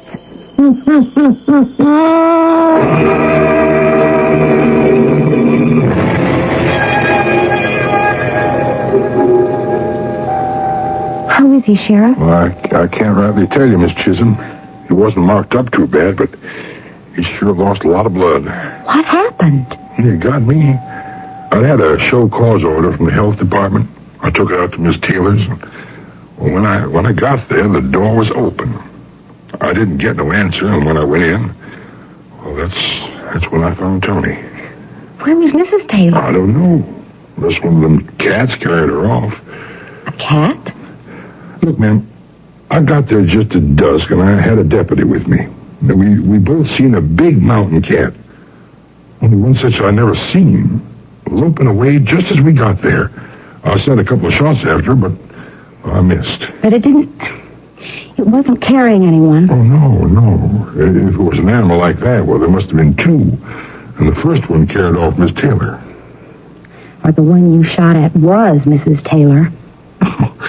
Now, Miss Chisholm, I listened to all you said, but I'm a plain man, and even at Halloween, I don't take so good to tricks and superstition. Okay, you don't believe me. Now, I ain't had no college education. Never mind that.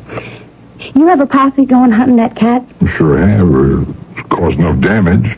Can I come along? Oh, no, I don't know about that. Elijah Baskin, you know my father was D.J. Chisholm. He taught me to shoot and handle a gun since the day I was 12. It's the day of women's liberation, and besides, I'm the only one of you can carry an old Sharps rifle that's fitted to fire its own ammo. Yeah, but it ain't much of a recommendation. You better change your mind. The bullets in my magazine bag are the only thing that'll bring your black mountain cat down.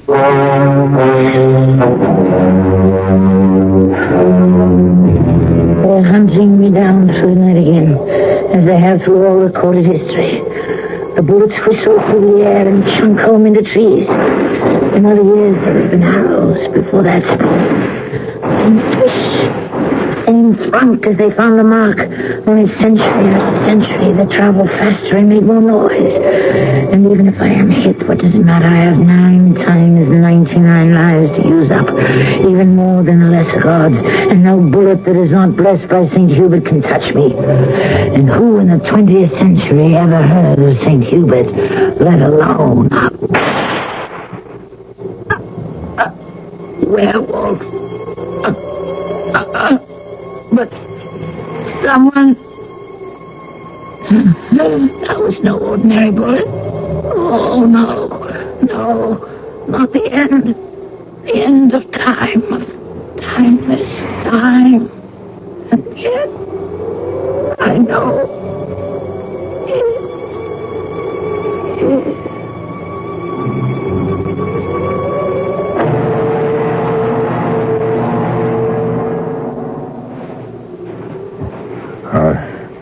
I guess I owe you an apology, Miss Chisholm. Why? Well, you was the one brought that cat down. I only fired the gun. The bullet found the mark. You aimed it. But God drove it home. Pardon? You know my daddy belonged to a little church way up in the hills north of here. I don't even know to this day what denomination it was, but it was called St. Hubert's. My daddy always said he was the patron saint of hunters, and he claimed every bullet he owned was blessed by the church. It was one of those I fired. But I fired at a black cat. Good Lord. That wasn't no black cat we hit. It's a young woman. Watch. Oh, the shape is changing. Oh, that's Miss Taylor. Whatever her real name was. Look now. Ain't nothing left but decaying flesh. Oh, and even that's gone now. It's just a skeleton. And the bones of which are turning to dust. You know something, Sheriff? No one will ever believe what we have seen. Something as old as time. A werewolf in all its aspects. The best of which is dead. Forever.